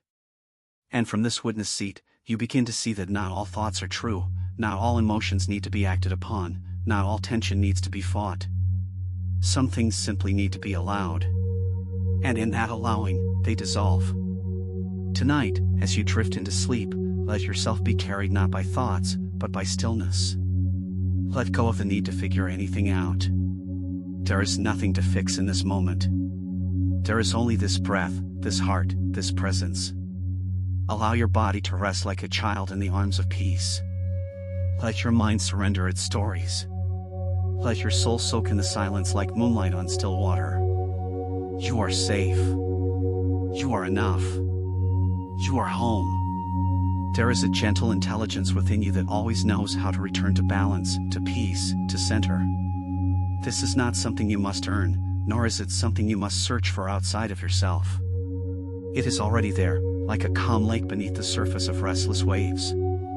The art of inner stillness is simply learning how to descend slowly, softly, beneath the surface agitation of your thoughts, into that deeper, quieter space of being. It is the part of you that is untouched by anxiety, beyond regret, and immune to the noise of the world. Each breath you take with awareness is a doorway into this sanctuary. Each moment of silence you allow becomes a temple in which your soul can rest. But to truly dwell in stillness, you must let go of the attachment to outcomes. So much of our restlessness comes from the need to know what will happen, to control how things unfold. Yet life is not a puzzle to be solved, it is a mystery to be experienced, a song to be heard in silence. When you surrender the obsession with results, something magical occurs. You begin to enjoy life as it is, not as you think it should be. You start to notice the way light filters through your curtains in the morning, the texture of water as it touches your skin, the sound of your own breath moving like the tide. These details are not distractions, they are the essence of life, waiting for you to slow down enough to notice them. Stillness reveals the truth that you are not your thoughts. This realization is both liberating and humbling. You may experience fear, but you are not fear. You may encounter doubt, but you are not doubt. These are clouds passing through the vast sky of your awareness. Let them come. Let them go. Do not chase them. Do not cling to them. The more you observe your inner world without judgment, the more you become anchored in the present moment. And from that anchoring comes peace, not the peace of perfect conditions, but the peace of unshakable presence. It is a peace that does not depend on circumstances, because it is rooted in something deeper, your true nature. As you sit or lie in stillness, you may notice how the body begins to soften. Tension melts from your shoulders, your jaw, your belly. The breath becomes deeper, slower, like the tide receding into a calm sea. This is not an escape from life, it is an arrival into it. The noise fades, not because the world becomes silent, but because you no longer cling to the chaos. You realize you are not defined by how much you accomplish or how much you produce. You are defined by how deeply you can be present, how tenderly you can breathe, how fully you can love even in silence. Let this moment be enough. You do not need to chase tomorrow or repair yesterday. There is no task to complete, no role to perform. Just you, here, now. This is the sacred pause. This is the return to your essence. This is the art of inner stillness. And in this stillness, may you find everything your heart has been quietly longing for: peace, safety, softness, and the quiet joy of simply being. Stillness is not something you create, it is something you uncover. Beneath the constant hum of daily life, beneath the endless to-do lists and emotional turbulence, stillness is already present. It has always been with you, like a trusted friend you forgot was standing quietly beside you, waiting. When you begin to turn inward and listen, not to the chatter of the mind, but to the silence beneath it, you discover a vast and sacred emptiness, not frightening but comforting, not cold but warm. It is in this spacious stillness that healing takes root. Your breath becomes a sacred rhythm, your awareness a lantern in the dark. Nothing needs to be added or improved, your presence alone becomes the medicine you didn't know you needed. In the wisdom of Buddhist practice, we are reminded that stillness is not stagnation. It is alive, like a mountain that watches the seasons pass without clinging to spring or resisting winter.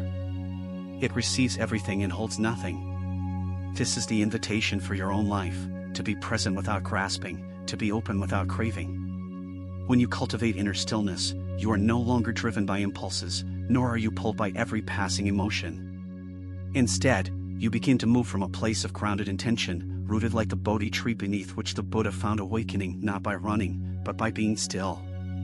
The modern world often confuses movement with progress, noise with significance, busyness with purpose.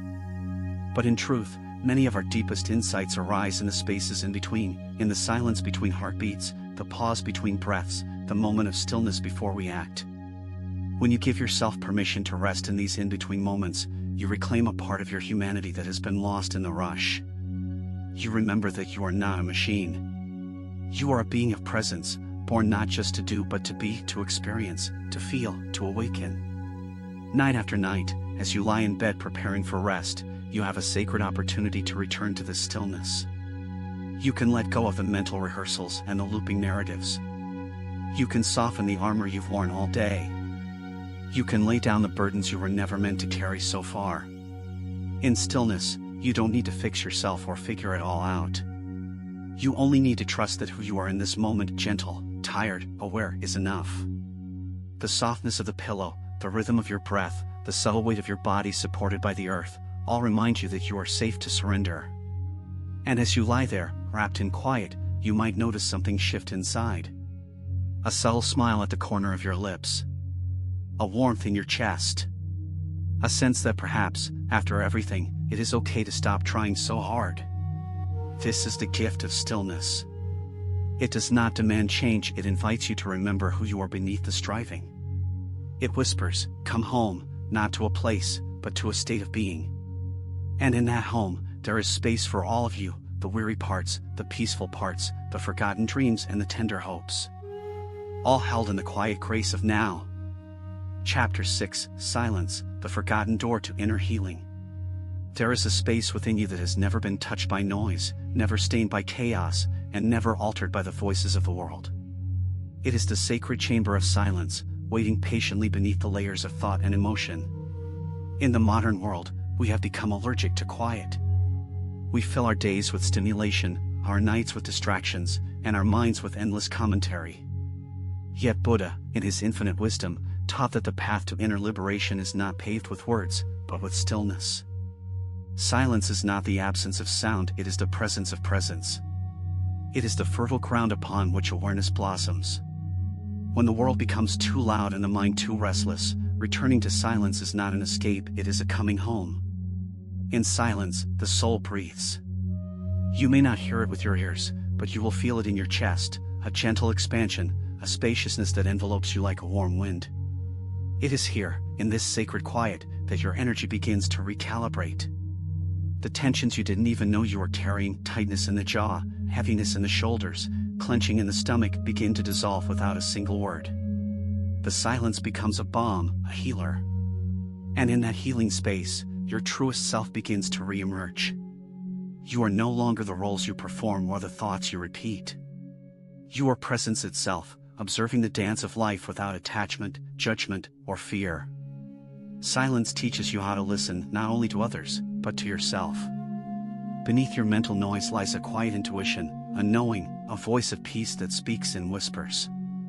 But you cannot hear its wisdom if you are always filling the space. In meditation, as you breathe and sit and let go, the mind will fight. It will bring you stories, anxieties, plans, and regrets. But if you allow these to pass without grabbing them, feeding them, or fearing them, you begin to taste something deeper. That taste is stillness. And it's in this stillness that clarity arises. You begin to realize that many of your problems were not problems at all, but echoes of a restless mind trying to make sense of its own discomfort. Letting yourself rest in silence is not easy at first. The ego craves activity, identity, and confirmation. It thrives on distraction. But silence strips all that away. It humbles you. It shows you that you don't have to fix everything, answer every question, or be anyone at all. You just have to be.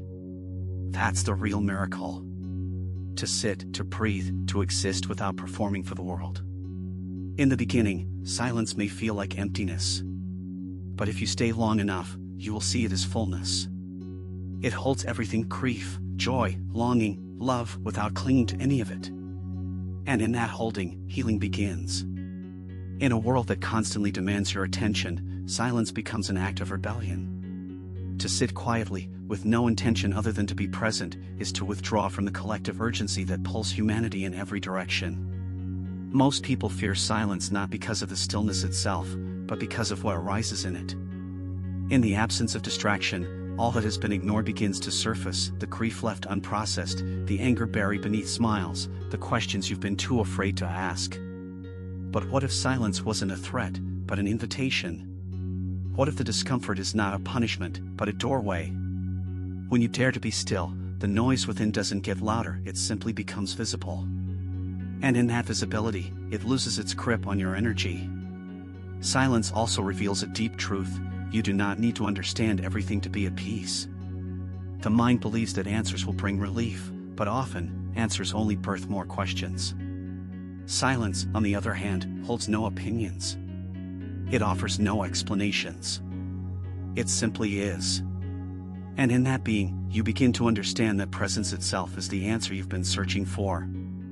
In the still spaces between thoughts, you reconnect with the part of you that was never broken, never anxious, never uncertain. This is the energy of the present moment, a gentle awareness that asks nothing of you, except your willingness to return. The sacred texts of Buddhism speak of noble silence not as the absence of speech, but as the embodiment of inner peace. When a monk enters noble silence, they do not merely stop talking. They enter a deeper state of presence where every action, every breath, becomes a meditation. This is the kind of silence that heals, the silence that allows you to hear the sound of your own breath, the beating of your heart, and the whisper of the wind. It is not empty. It is full of life, full of awareness, full of truth. And it asks nothing from you but to listen, not with your ears, but with your being. The healing power of silence extends into your sleep. When you spend time in stillness before bedtime, your nervous system begins to slow. Your thoughts no longer chase each other in circles. Your body feels less like a battleground and more like a sanctuary. In this state, you are no longer wrestling with your day or planning for tomorrow. You are simply allowing yourself to be cradled by the silence that exists beneath all things. This is why silence is so essential for restful sleep. It brings you back to your natural rhythm, your original breath, your unshakable center. Silence also deepens your connection with others, not by saying more, but by saying less. When you practice silence, you begin to see how much communication happens beyond words: a glance, a breath, a quiet presence that comforts without effort. You become more attuned, more sensitive, more loving. You don't need to fill every space with explanation or justification. Your energy speaks for itself. And in that space, your relationships become more honest, more grounded, more sacred. This is the silent truth that words often fail to carry. When you begin to honor silence as a teacher rather than fear it as a void, something within you shifts. You stop chasing noise as a form of identity. You no longer feel compelled to speak just to be heard, to react just to prove your relevance. You start realizing that your essence doesn't require validation through words or actions. In the quiet, your true self reveals itself, not the self crafted by roles or expectations, but the one untouched by opinion or comparison. This self is spacious, grounded, and whole. And it only emerges when the outer distractions are gently quieted. You find that in silence, you do not lose yourself, you finally meet yourself. There is an ancient Zen saying, when you sit quietly, doing nothing, spring comes and the grass grows by itself. This is not a lesson in laziness but in trust. It teaches that life unfolds with its own rhythm, independent of your anxious effort. Silence is not a retreat from life, it is participation in life without resistance. In silence, you no longer try to force outcomes or solve everything in advance. You begin to trust the natural intelligence of life itself. The breath flows. The heart beats. Healing happens. Not because you're controlling it, but because you've stopped interfering. You've stopped pushing and started allowing. Silence also reveals the truth about your suffering. When you sit with pain and stillness, you begin to notice how much of it is amplified by thought. The pain exists, yes, but the mind adds layers, stories, fears, judgments that intensify what the body or heart initially felt. Silence helps peel back those layers. You see the raw experience for what it is, and in that seeing, the grip begins to loosen. Sometimes silence does not make the pain disappear, but it makes space for it to soften. It teaches you to breathe through discomfort without identifying with it. This space is where true transformation begins. In silence, even your relationship with sleep is transformed. When you practice stillness before rest, lighting a candle, closing your eyes, breathing slowly, you create a sacred space for your spirit to unwind. You are no longer dragging your daytime worries into your dreams. You are releasing the weight, not by fixing it, but by surrendering to the quiet. And this surrender is not defeat, it is the wisdom of knowing when to let go. The silence before sleep becomes a ritual, a form of reverence, a gentle closing of the chapter of the day. Over time, silence changes the way you listen. You no longer listen to reply, you listen to understand. You begin to hear beyond the words people say. You sense the pain beneath their anger, the longing beneath their silence. And in doing so, you become a healing presence in the world. Not by fixing others, but by offering the one gift few are willing to give, full, quiet attention. Your presence becomes medicine. You discover that to hold space for another in silence is one of the greatest acts of compassion you can offer. Silence is not simply the absence of sound, it is the presence of something deeper, something timeless. It is in silence that we meet the eternal part of ourselves that is not shaped by what we've done or failed to do. It is a space where the soul rests from the turbulence of identity and expectation. When you allow yourself to enter that quiet, especially at the end of the day, you are not escaping the world, you are returning to the source. It's like coming home after a long journey. The silence doesn't demand anything of you. It accepts you fully. It says, you don't have to be anything more than what you are right now. And in that acceptance, healing begins not as a goal, but as a natural unfolding. In the sacred silence of the night, you are invited to listen to what the body has been whispering all day. The tiredness you ignored, the tightness in your chest, the unspoken emotions resting in your shoulders, all of it starts to speak. And in that quiet awareness, you no longer fight the signals, you honor them. You become present to your body not as a machine to be pushed, but as a living temple to be tended to with reverence. You soften.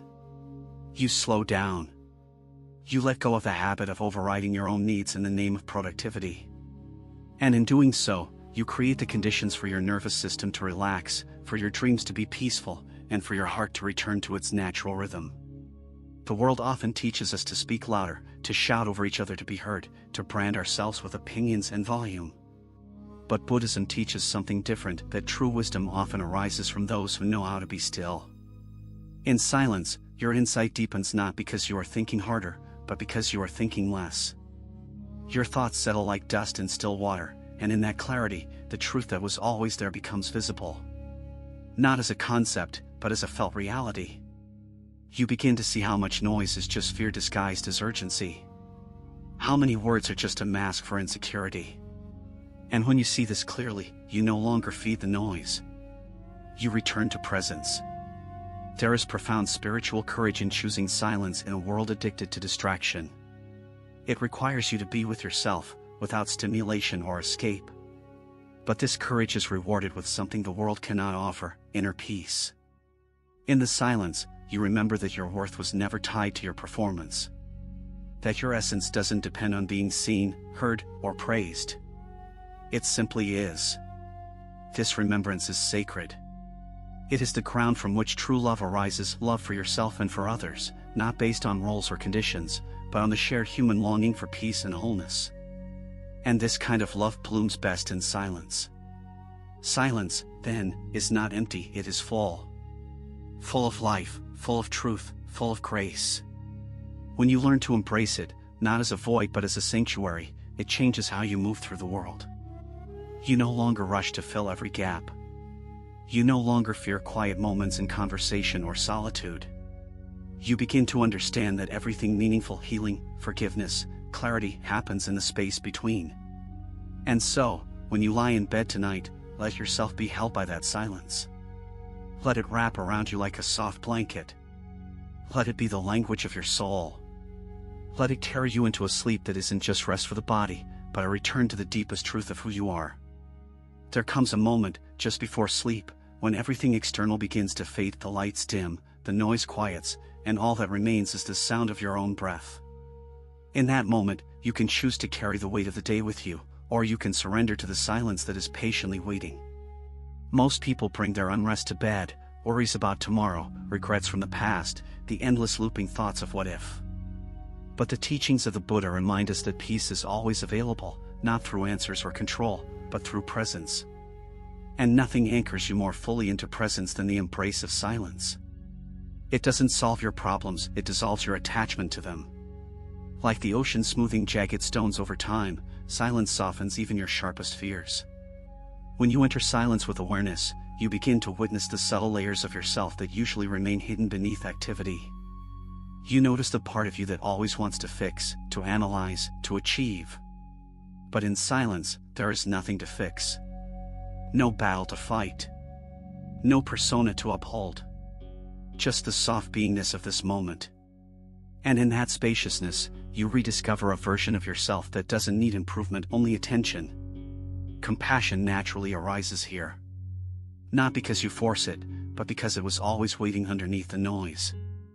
You begin to forgive yourself, not from logic, but from quiet recognition of your own humanity. And that forgiveness, offered without effort, is the medicine your spirit has been longing for. Buddhist monks often speak of noble silence not just as the absence of speech, but as the cultivation of deep, mindful presence. It's a silence filled with reverence, humility, and listening. When you practice this in your own life, even for a few minutes before bed, you touch the same current. You don't need to shave your head or sit in a temple. Your body becomes the temple. Your breath, the sacred chant. Your heart, the altar. And in this way, silence becomes not just a practice, but a way of being. You walk through your days less reactive. You listen more, speak with intention, rest with ease. You realize that silence isn't something you do, it's something you become. As the night deepens and the world continues to spin without your effort, remember, nothing is required of you in this moment. You don't need to prove anything. You don't need to solve anything. You are allowed to simply be. And in this being, there is immense healing. The kind that cannot be measured or explained, only felt. The kind that nourishes you from the inside out, leaving your mind softer, your body lighter, your soul more open. You awaken not just refreshed, but transformed slowly, quietly, beautifully. So tonight, let your final act be a surrender into sacred silence. Not to escape life, but to meet it more fully. Let go of your thoughts like leaves on a stream. Rest in the rhythm of your breath. Feel the weight of your body sink into the safety of now. This is not an ending, it is a return. A return to stillness. A return to wholeness. A return to you. Chapter 7, Silence is a Teacher, Finding Wisdom in Stillness. In the quiet corners of the world, where sound gently fades into the breath of the earth, there lies a wisdom so profound that it cannot be spoken. Silence, in its purest form, is not the absence of noise but the presence of everything that truly matters. When the wind pauses in its wandering and the trees stand in unshaken stillness, a message begins to rise, not through language or thought, but through the calm that settles behind the noise of life. In Zen Buddhism, silence is not emptiness to be filled but fullness waiting to be met. To sit in silence is to sit with the whole universe. It is to listen to the rhythms of existence without interference, to feel the pulse of the present moment without expectation or desire. And in this act of simple stillness, one begins to remember what the mind had long forgotten, that peace is not something we find, but something we uncover when we stop looking elsewhere.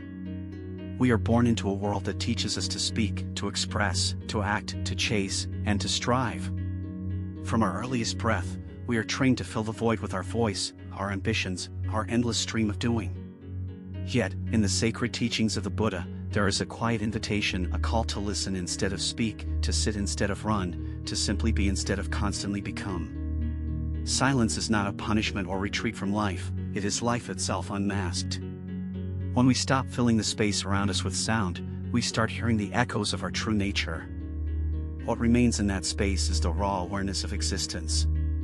The thoughts slow, the breath deepens, and the heart begins to whisper truths too delicate for words. In silence, the mind can no longer hide behind its distractions. All the thoughts, worries, and memories rise to the surface like bubbles in still water.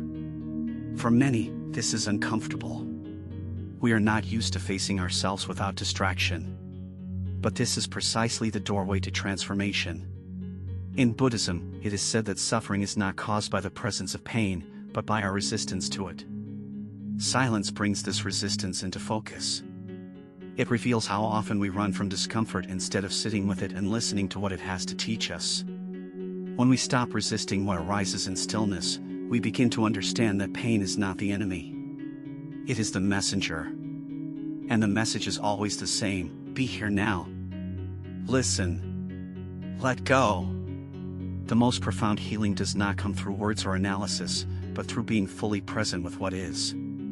In the stillness of meditation, the heart reveals its wounds, not to be judged, but to be seen with compassion. Just like a child who finally feels safe enough to cry in the arms of a loving parent, the parts of ourselves that have been abandoned begin to rise when we offer them the embrace of silence. This is not an intellectual process. It is not something to figure out. It is a return, a remembering, a soft surrender into the truth of who we are beneath all the noise. Silence allows us to meet ourselves without armor, without agenda, without escape. And in that meeting, something sacred occurs. We reconnect with our original wholeness. Silence also teaches us how to listen, not just with our ears, but with our whole being. To listen without needing to respond. To witness without needing to change. When we become still, we begin to hear the subtle voice of intuition, the wisdom of the body, and the quiet nudges of the heart. We begin to notice the way a breeze feels against the skin, the soft rhythm of our breath, the aliveness in every cell. These things are always present, but they go unnoticed in the rush of our noisy lives. Silence brings them forward, like stars emerging in the night sky once the sun has set. In this way, stillness does not isolate us from the world, it deepens our connection to it. In Buddhist monasteries, the practice of noble silence is a cornerstone of spiritual discipline. For hours, days, and sometimes months, practitioners refrain from speaking, not as a form of denial, but as a sacred devotion to presence. In that silence, they eat, they walk, they breathe, all with full awareness. Every act becomes a meditation. Every moment, a doorway to awakening. And what they discover is something modern life rarely offers, that joy does not come from excitement, but from simplicity. That peace is not hidden in achievement, but revealed in stillness. That truth does not need to be shouted, it arises quietly when the mind has settled like a calm pond. We live in a world addicted to stimulation. Our attention is pulled in countless directions by screens, conversations, responsibilities, and endless notifications. The more noise we absorb, the more disconnected we become from ourselves. And yet, the antidote is always available. It is the choice to step back, even for a moment, and breathe in the silence. To close the eyes and listen inward. to remember that nothing outside of us can offer what already lives within. This is not about escaping life. It is about returning to it more fully, more gently, more awake. It is about reclaiming our inner sanctuary. Silence reveals the impermanence of all things. In its stillness, we begin to notice the arising and passing of each thought, each emotion, each breath. Everything changes. Everything fades. And in this truth, we find release. We stop clinging. We stop resisting. We allow life to flow as it will, like water in a stream. Silence does not ask us to control, it asks us to trust. Trust that we do not need to grasp so tightly. Trust that what is meant for us will come, and what is not will fall away. This trust is not born of certainty, but of surrender. And surrender is the gateway to peace. In many Zen teachings, there is the image of a bell. When struck, it rings beautifully, but only because it was empty inside. Emptiness is not a lack, it is the space that allows sound to emerge. Likewise, silence is the space in which the music of our lives can arise. Without it, we are just noise without rhythm. When we embrace silence, we become like the bell, resonant, full of presence, capable of holding both joy and sorrow in their fullness. We do not need to be afraid of the emptiness within us. It is not a void. It is a vessel. And what it holds is sacred. Each night, as you close your eyes and drift into sleep, you are returning to this sacred silence. The thoughts begin to slow, the breath softens, and the body lets go. Sleep is the deepest surrender, the gentlest return to the stillness from which we came. In this final chapter, may you remember that silence is not a break from life, it is the heart of life itself. And in that silence, you are never alone. You are embraced by the quiet wisdom of the universe. There is a gentle clarity that arrives when you spend enough time in silence, a kind of inner brightness not seen by the eyes but felt in the heart. It is as though a fog begins to lift, and the landscape of your mind reveals itself in full. You begin to notice the clutter, the patterns, the thoughts that loop endlessly. But rather than becoming overwhelmed, you observe with calm detachment. You realize that most of what agitates your spirit are thoughts you no longer need to carry. In the sacred quiet, you begin to lay them down, one by one. Regrets that once haunted you soften in their sharpness. Worries that once gripped you release their hold. And beneath it all, you find something beautifully simple: space. Not just external space, but inner spaciousness, a vastness within you that has no edges, no limits, no demands. This space is not empty. It is rich, fertile, and sacred. It is where peace is born.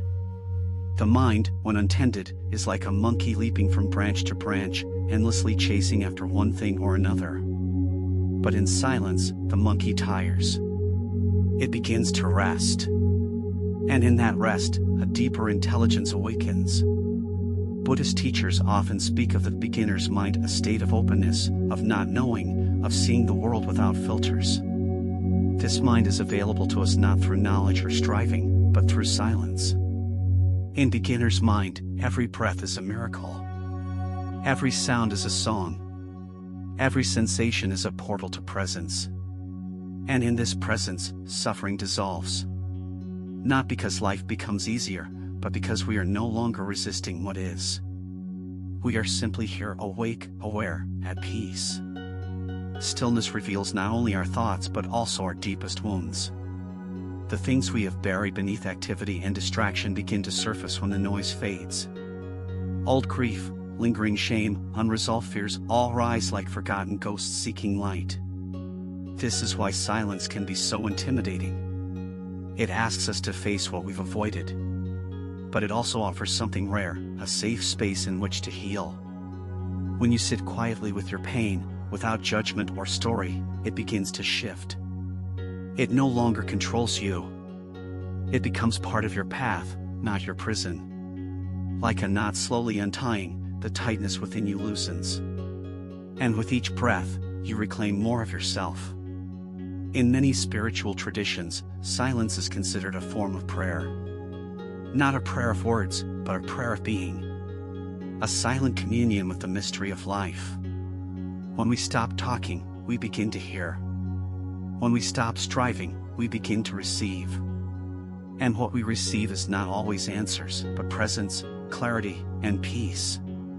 Sometimes the deepest truths cannot be spoken. They are known in the bones, in the heart, in the breath. And silence is the only language they understand. In this sacred quiet, we do not need to ask why. We simply trust that everything is unfolding exactly as it must. We release the mind's hunger for explanation and rest in the body's knowing. As you walk the path of stillness, you begin to see that the world around you is filled with silent teachers. The tree standing tall in the wind, rooted but flexible. The river flowing without hesitation, never resisting its course. The mountain holding its ground through every season. Nature speaks the language of silence fluently, and it teaches us how to live in harmony with ourselves. Each moment in nature is a meditation, a reminder that peace does not need to be created, it only needs to be remembered. When you sit by a quiet lake or walk under a star-filled sky, you are not escaping life. You are returning to its essence. You are remembering what it means to simply be. One of the greatest gifts of silence is that it teaches us how little we actually need. In the absence of noise, we discover that joy does not require stimulation, that contentment does not come from accumulation, and that love does not need to be loud. Silence shows us that enoughness is not something to earn, it is something we already are. In the spaciousness of stillness, you begin to feel whole. Not because everything is perfect, but because nothing needs to be. You are no longer striving to fix yourself. You are simply being yourself. And that being is sacred. That being is free. In our modern world, or even moments of rest are often filled with screens and sound, choosing silence becomes a radical act of self-love. It is a rebellion against the culture of noise, urgency, and constant productivity. It is a way of saying, I am enough as I am. I do not need to prove anything. I choose peace. This choice, made again and again, reshapes your nervous system, your relationships, your sleep. It softens the edges of your day and deepens the stillness of your night. With each quiet breath, you come home to yourself. And when you lie down at night, in the soft silence before sleep, you are given the chance to integrate all of this. To let go of the day's noise. To surrender into the vast quiet that holds you like a womb. This silence is not empty, it is full of presence. Full of rest. Full of wisdom. And in this sacred space, healing unfolds without effort. You do not need to fix anything. You do not need to do anything. Just breathe. Just be. Let the silence speak. Silence not only teaches us to listen but also invites us to remember. In that vast quiet, untouched by time or distraction, you begin to remember who you were before the world told you who to be. You remember the softness that lives beneath your defenses. You remember the dreams you silenced to fit in. You remember the joy that came not from things but from simply watching the rain fall or the wind move through trees. This remembering is not nostalgic, it is liberating. For in silence, you do not return to the past, you return to your truth. The version of you that does not need validation or applause. The part of you that is simply enough by existing.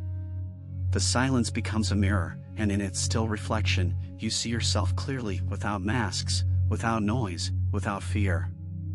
As your relationship with silence deepens, something shifts in the way you hold the world. You become less reactive, more compassionate. The things that once provoked you begin to lose their power. You see that many of the battles you used to fight were with illusions, stories created by the mind in moments of fear or pain. In the silence, those illusions begin to dissolve. What remains is presence. And presence is not passive, it is powerful. It allows you to meet life as it is, not as you fear it might be. From this space of presence, your energy becomes steady. You stop leaking it through overthinking, over-explaining, or overdoing. You begin to live with intention, with care, with inner strength that does not shout but simply is. Sleep, too, becomes different when silence is your companion. No longer is it just the body's pause, it becomes the spirit's sanctuary. A time not only for rest but for reconnection. In the stillness before sleep, you can lay down the armor of the day. You do not need to solve or understand. You do not need to plan or regret. You simply allow yourself to be held by the quiet. And in that surrender, the body relaxes more deeply, the heart beats more gently, and the mind begins to soften its grip. Sleep is not forced, it is received. And in the depth of that sleep, healing takes root. The silence nurtures what no words ever could. Many people fear silence because it exposes what noise hides. But when you sit with it long enough, you realize silence is not empty, it is intimate. It is where life speaks not in sentences, but in sensations. The warmth of breath, the rhythm of the heart, the quiet ache of longing, the subtle joy of simply being. These are not things to run from. They are gifts. And when you allow them to be felt without judgment, they become your teachers. They show you how to live with less resistance and more grace. How to breathe without rushing. How to rest without guilt. How to love without attachment. Silence is not absence, it is abundance, discovered in stillness.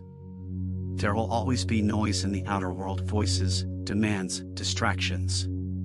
But once you have discovered the silence within, you carry it with you wherever you go. It becomes a sanctuary you can enter at any moment. A pause between thoughts. A breath between words. A heartbeat in the middle of chaos. And in that sanctuary, you are reminded again and again, peace is not found outside.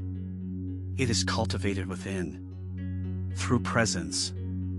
Through acceptance. Through listening. You no longer need the world to be quiet for you to feel calm. You have made space inside yourself, and in that space, your soul rests.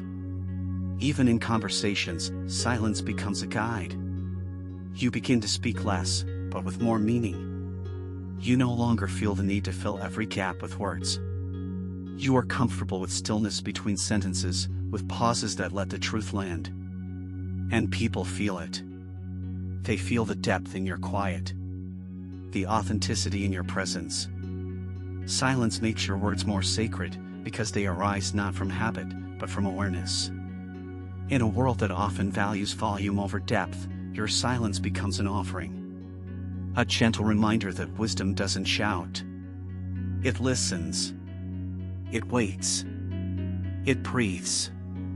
There is a sacredness to silence that cannot be intellectualized, it must be experienced. When you sit alone in a quiet room, and the hum of thoughts begins to quiet, something ancient stirs within you. It's the remembrance of your own being. Not as a role, not as a name, but as a presence. A presence that existed before you learned language, before you understood praise or blame, success or failure. In that silence, you are not your story, you are the awareness watching it unfold. And this shift from being the story to being the witness is perhaps the most liberating transition a human soul can make. Because it returns your energy to you. It removes the weight of performing, of proving, of pretending. It gives you permission to just be. To truly allow silence to be your teacher, you must first learn to trust it. Trust that not every space must be filled, not every pain must be spoken, not every moment must be explained. Silence holds its own intelligence. It is not the absence of thought, it is the space in which truth arises. Much like a lotus grows from the still mud at the bottom of a pond, clarity arises from stillness. Not from analyzing, but from surrendering. And in that surrender, you begin to see that many of the questions your mind obsesses over do not need answers, they need your attention, your kindness, and your breath. With time, you realize that peace does not come when every problem is solved, but when your relationship with the present moment softens. There is an intimacy that silence brings to your connection with others. You begin to hear beyond the words. You listen to pauses, to tone, to the energy behind what is being said. You understand more because you are no longer waiting to speak, you are fully receiving. And others feel this. They feel safe in your stillness, seen in your presence. This is the gift of those who have befriended silence. They become safe havens for others. Their calm is not performative, it is rooted in something real, something earned through many quiet nights, many silent tears, many moments of choosing peace over reaction. They do not try to fix, they sit with you. They do not offer advice, they offer their calm. And often, that is what we need most. In your relationship with sleep, silence plays a crucial role. The mind, trained to fill every quiet with sound or scrolling or stimulation, finds it difficult to wind down. But when you make silence a ritual, not just a condition but a companion, your body begins to trust the night again. You no longer fear the quiet of the dark. You welcome it. You turn off the world not just with a button, but with intention. You breathe slower. You light a candle. You sit in stillness. And as you soften, sleep comes not as a demand, but as an embrace. In that sleep, there is healing. Not the kind that shouts, but the kind that whispers softly to your cells, "You are safe now, rest." Silence is also the birthplace of creativity. When the noise fades, ideas begin to rise, gently, honestly. Not the forced kind, not the ones made for applause or approval, but the kind that feels like remembering something you always knew. Poems, melodies, insights, forgiveness all arise from the same place, a heart that has made room by letting go. Silence is fertile soil. It is the pause between seasons, the still breath before a new beginning. And when you honor that pause, you stop rushing your growth. You understand that healing and clarity have their own rhythm, and that sometimes the most profound transformation happens when nothing is happening. The world moves fast. It demands speed, volume, certainty. But your soul is none of those things. It is slow, soft, and mysterious. And it is in silence that you meet it most clearly. There, you are reminded that you are not here to keep up, you are here to awaken. You are not here to impress, you are here to remember. And every time you choose silence over reaction, stillness over stimulation, breath over resistance, you are walking the path of awakening. Not in dramatic ways, but in quiet choices. In choosing peace in a moment of anger. In choosing rest in a culture that glorifies exhaustion. In choosing to listen when it's easier to speak. As you settle into the deep folds of silence, you may begin to realize that most of your suffering was not born in the events of your life, but in your resistance to them. Silence shows you this. It doesn't lecture, it reflects. It holds up a mirror so quietly that you don't even realize you're looking at yourself. And in that quiet gaze, you see the parts of you that are tired, angry, scared, or pretending. Not to judge them, but to understand them. This is the beginning of compassion. Not the lofty concept we speak of, but the actual, trembling softness that rises when you finally see your pain without turning away. When you sit with yourself long enough to know that even the hardest parts of you are only trying to feel safe. It's in silence that your inner child finds you again. Not when you're busy fixing yourself or chasing worthiness, but when you simply sit, breathe, and make space for the gentle presence within. You hear their voice, not the loud cry of tantrum, but the quiet ache of being forgotten. And when you hold them in that stillness, not with words but with awareness, you begin to remember who you were before the world told you to be something else. Silence doesn't give you back your past, it gives you back yourself. Whole. Present. Tender. Not fixed, but seen. And that is the kind of healing that makes sleep come gently, that makes the heart breathe easier, that makes your days less reactive and more receptive. You also discover in silence that you are never truly alone. For in the stillness, the universe speaks. Maybe not in language, but in knowing. In the way the air feels when you finally surrender. In the way your breath slows when you're no longer trying to be anything but here. In the way you sense a presence, call it spirit, source, God, the Tao that has been with you all along, waiting patiently for you to be still enough to feel it. This presence doesn't judge. It doesn't rush. It doesn't need you to achieve anything. It simply is. And when you touch it, even for a moment, you are changed. Not outwardly, but inwardly. As if your soul whispers, "Ah, there you are. I've missed you." Silence teaches you that your energy is sacred not because you're doing something grand, but because you exist. That's enough. That has always been enough. And from this place of inner stillness, you begin to choose differently.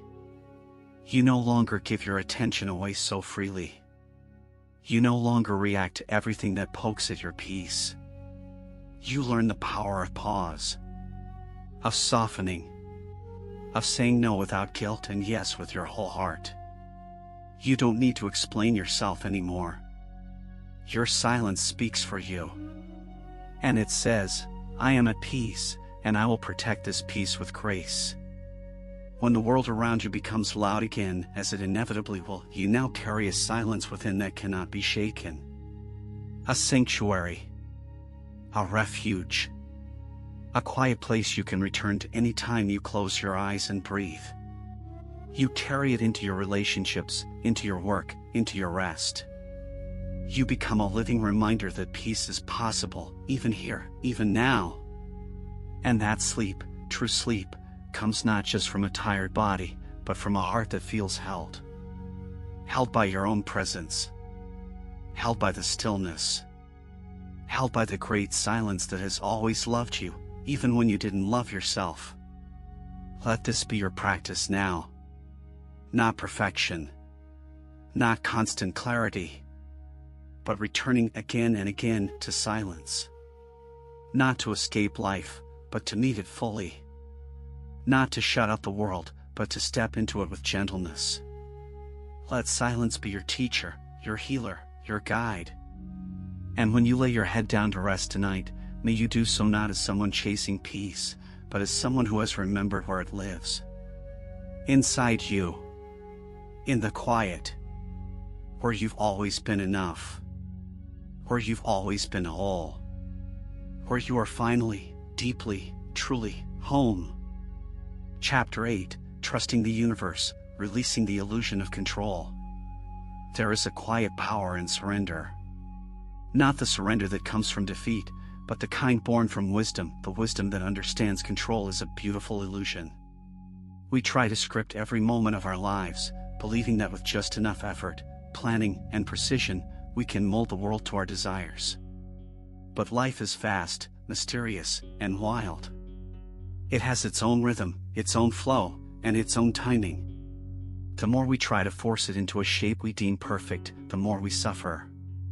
Like trying to hold water in a clenched fist, control slips through our grip, leaving only exhaustion and anxiety behind. Buddhism reminds us not to conquer the current, but to float with it, to let go and let life unfold as it will. Trust does not mean passivity, it means alignment.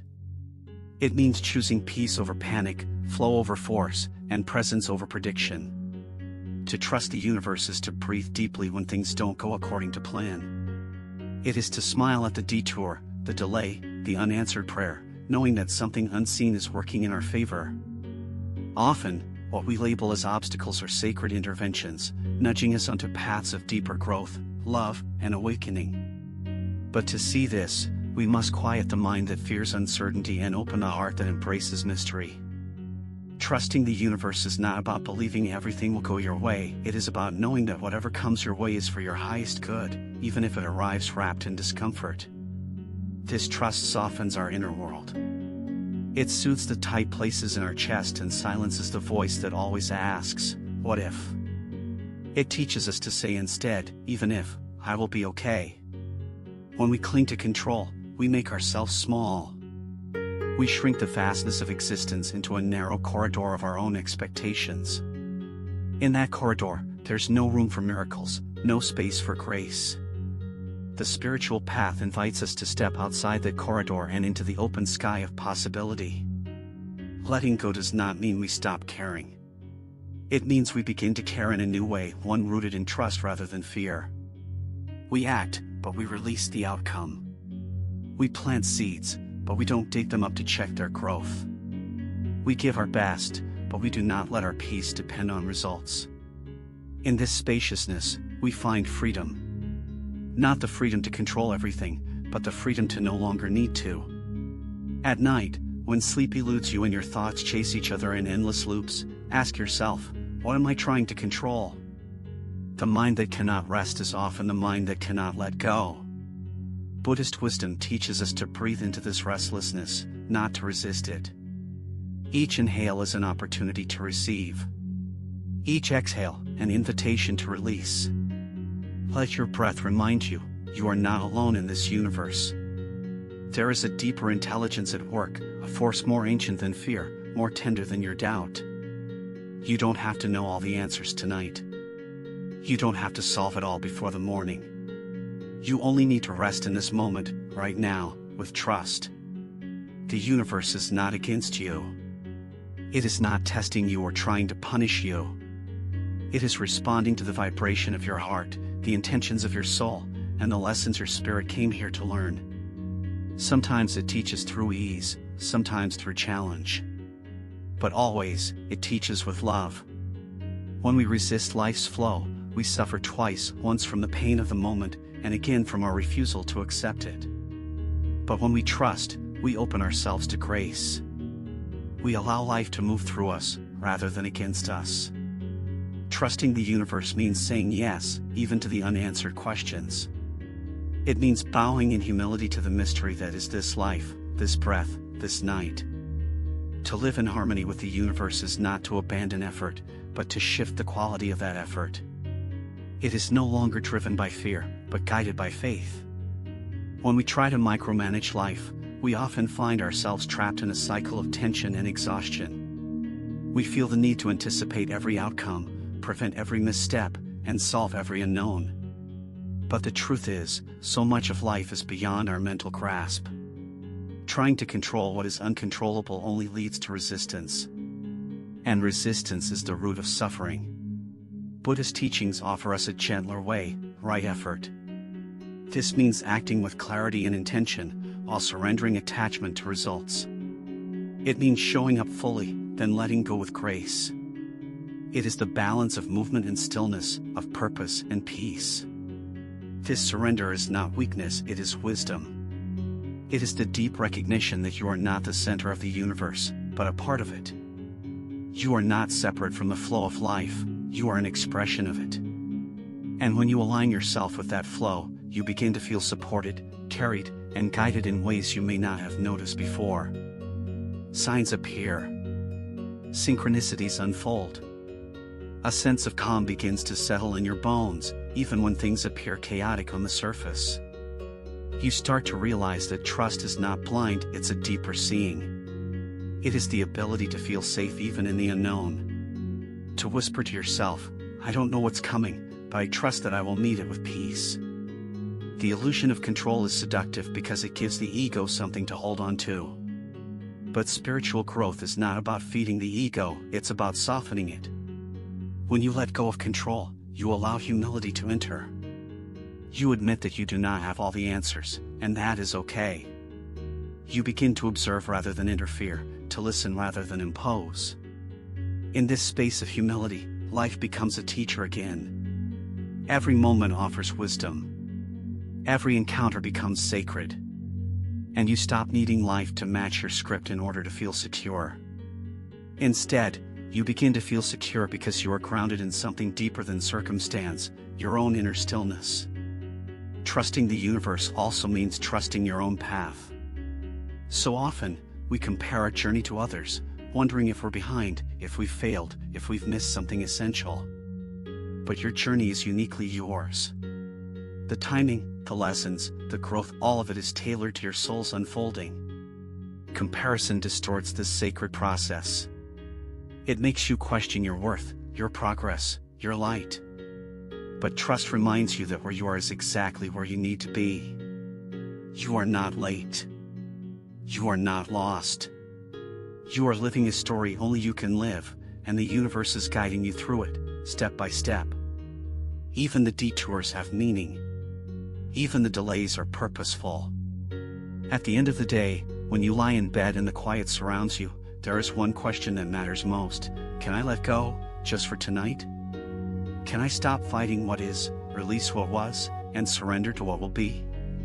Can I rest, not because everything is resolved, but because I trust one will be okay no matter what? This is the art of peace. It is not perfection. It is not the absence of pain. It is the presence of deep, unwavering trust in something greater than your fear. It is the soft exhale of your soul when it realizes it no longer needs to carry the weight of the world alone. Exhale of your soul when it realizes it no longer needs to carry the weight of the world alone. There is something deeply healing about allowing life to unfold without needing to interfere. In the same way that a flower blooms without being forced, or the sun rises without your instruction, much of life flows best when we learn to step aside. Trusting the universe invites us into a different relationship with time. We are no longer rushing to the next moment. We are no longer treating the present as a problem to be solved. Instead, we begin to honor the rhythm of life, slow, patient, unpredictable. We come to see that delays are not denials. They are sometimes sacred pauses meant to realign us with something truer. When we resist this pace, we create anxiety. But when we embrace it, we create room for peace. This peace grows stronger when we reflect on all the times the universe has already carried us. Think of the storms you have survived, the griefs you have outlived, the lessons that arrived just when you were ready for them. You did not always know how you would get through, but somehow you did. That quiet resilience was not born from control, but from surrender. From a willingness to keep breathing, even when the way forward was unclear. This is the miracle of trust. It keeps you rooted, even when everything else is changing. It reminds you that you are never truly alone, never truly abandoned. The same force that gave you life continues to support you in every moment, even now. When you release control, your energy softens. You are no longer pushing against life, but moving with it. You notice the birdsong in the morning, the warmth of the sun on your skin, the gentle rise and fall of your breath. These small details begin to feel like blessings, not afterthoughts. Gratitude becomes more accessible because your mind is no longer clouded with expectations. And in that gratitude, you find a deeper kind of presence, the kind that doesn't need everything to be perfect, only real. The kind that says, "This is enough. I am enough. Right here. Right now." Buddhist wisdom teaches us that control is a form of craving, and craving leads to suffering. We crave certainty, stability, and answers. But life is impermanent. It shifts, it surprises, it transforms. The more we try to freeze it into something predictable, the more we suffer. But when we embrace impermanence, we begin to flow like water. We adapt. We release. We allow. This is not passive, it's powerful. To choose trust in a world that often teaches fear is an act of inner strength. It means choosing peace over panic, patience over pressure, surrender over struggle. It means remembering that the river of life knows where it's going, even when you do not. And perhaps the most beautiful part of this journey is that the more you trust, the more the universe seems to meet you in that trust. Doors open. Paths appear.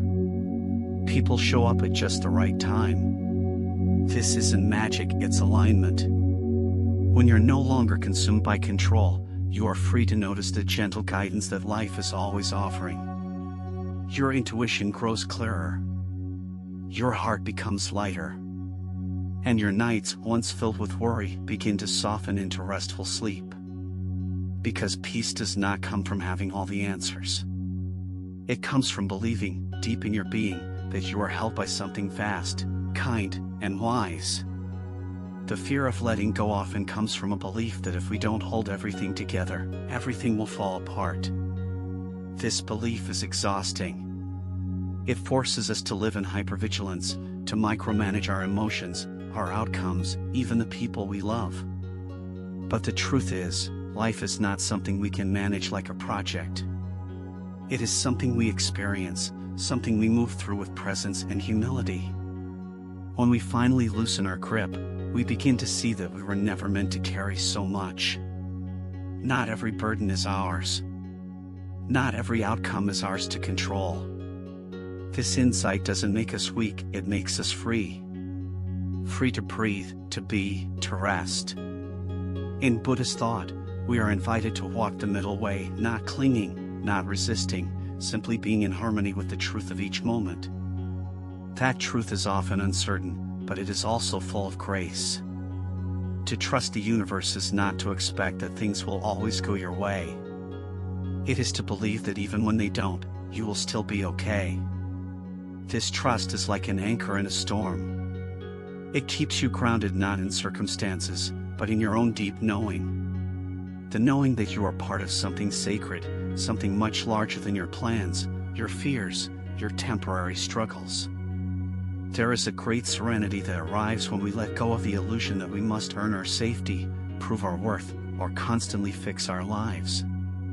We begin to understand that we are already whole, already enough. And the universe, in its silent wisdom, keeps reminding us of this truth. Through the breath that sustains us without effort. Through the sky that stretches endlessly above our worries.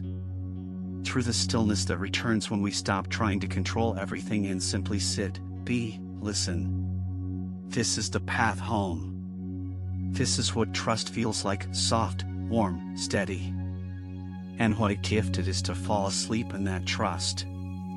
To lay your head on the pillow not with a mind racing through problems, but with a heart that says, I've done what I can. Now I rest.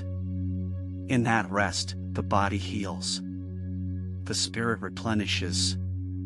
And the mind, so often cluttered with loops of worry, begins to slow.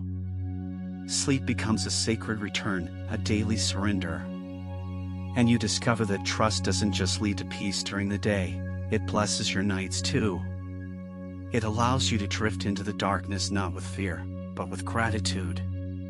Knowing that you are not falling, you are being held. If we could remember this more often, how different would our lives be? How many moments could we reclaim from fear? How many nights could we reclaim from insomnia? You are not responsible for controlling the universe. You are responsible for showing up with love, with presence, with humility. The rest is mystery, and that's not something to be feared, but to be revered. The mystery is what makes life beautiful. It is what makes hope possible. It is what makes trust necessary. And in the end, it is trust, not control, that truly protects your energy, your heart, your peace. There comes a moment on every spiritual path where we must choose, fear or faith, clinging or surrender, resistance or trust. And while fear may be loud and urgent, faith is quiet, steady, like a soft whisper guiding us back to ourselves. You may not always hear it right away.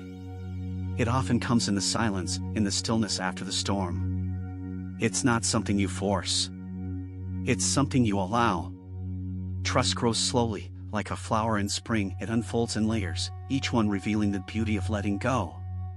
And as you nurture it, you begin to feel lighter. You begin to sleep deeper. You begin to live with more ease and softness in your being. There is no finish line on this journey, only the practice of showing up again and again. Each day, you are invited to trust a little more. To release one more expectation. To soften one more fear. This doesn't mean giving up or becoming passive. On the contrary, it means stepping fully into life with an open heart, even when you don't have all the answers. It means choosing presence over perfection, peace over performance. It means whispering to yourself in the dark, it's okay not to know. I'm safe here. I trust what is unfolding. That is strength. That is wisdom. That is spiritual maturity. When you look back at your life, you'll notice something remarkable. The most powerful shifts did not come when you were in control, they came when you surrendered. When you were broken open. When you sat still in the unknown and allowed life to work through you. That is not weakness. That is sacred participation. The universe doesn't require your control, it asks for your cooperation. Your willingness to meet each moment fully, with clarity and courage, and then let go. Let go of the outcome. Let go of the story. Let go of needing it to make sense right now. The irony is that when we stop trying to control everything, we regain the very peace we were seeking all along. We stop leaking our energy into worry. We stop burning ourselves out trying to hold the ocean in our hands. Instead, we let it flow. And in that flow, we find rhythm, breath, harmony. It becomes easier to rest. Easier to love. Easier to live. That's the gift of trust. It doesn't fix everything, but it transforms everything. It turns chaos into calm. It turns insomnia into rest. It turns struggle into serenity. So tonight, and every night, let your final thought be one of surrender. Let your body soften. Let your breath deepen. And say quietly to the universe, I trust you. I release the day. I release control. I release everything that is not mine to carry. Let those words be your lullaby. Let that trust be your sanctuary. As you fall asleep, remember you are part of something vast and kind. You don't have to hold it all. You never did. You are being held too. Always. Chapter 9, You are not behind, trusting the timing of your life. There is a quiet kind of suffering that weighs on so many hearts. It is not loud or obvious, but it lingers in the background like a soft ache. It is the feeling that you are behind in life. That you are late. That others are moving forward while you remain still.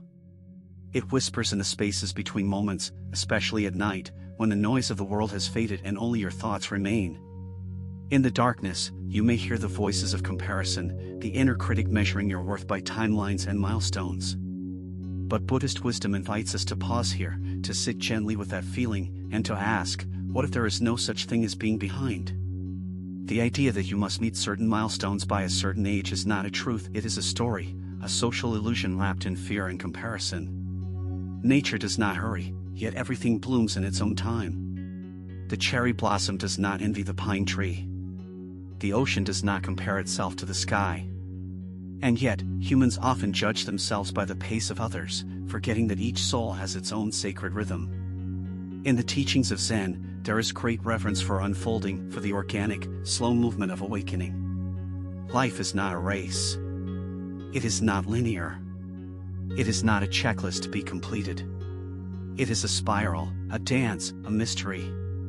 When we trust the timing of our lives, we step out of the current of anxiety and into the still waters of presence. We stop rushing to become and start honoring what already is. You are not behind. You are not broken. You are not late. You are exactly where you are meant to be for the lessons your soul is ready to receive. And no moment is wasted, not even the ones that feel stagnant or lost. The pauses, the setbacks, the detours, all of them are sacred chapters. They are not punishments, but part of your deep unfolding. Just as the lotus grows from the mud, your peace arises from your own stillness. The Buddha taught that clinging to craving is the root of suffering, and craving is not only for things, but for timelines, outcomes, and imagined futures. When you crave progress without presence, you rob yourself of the miracle of now.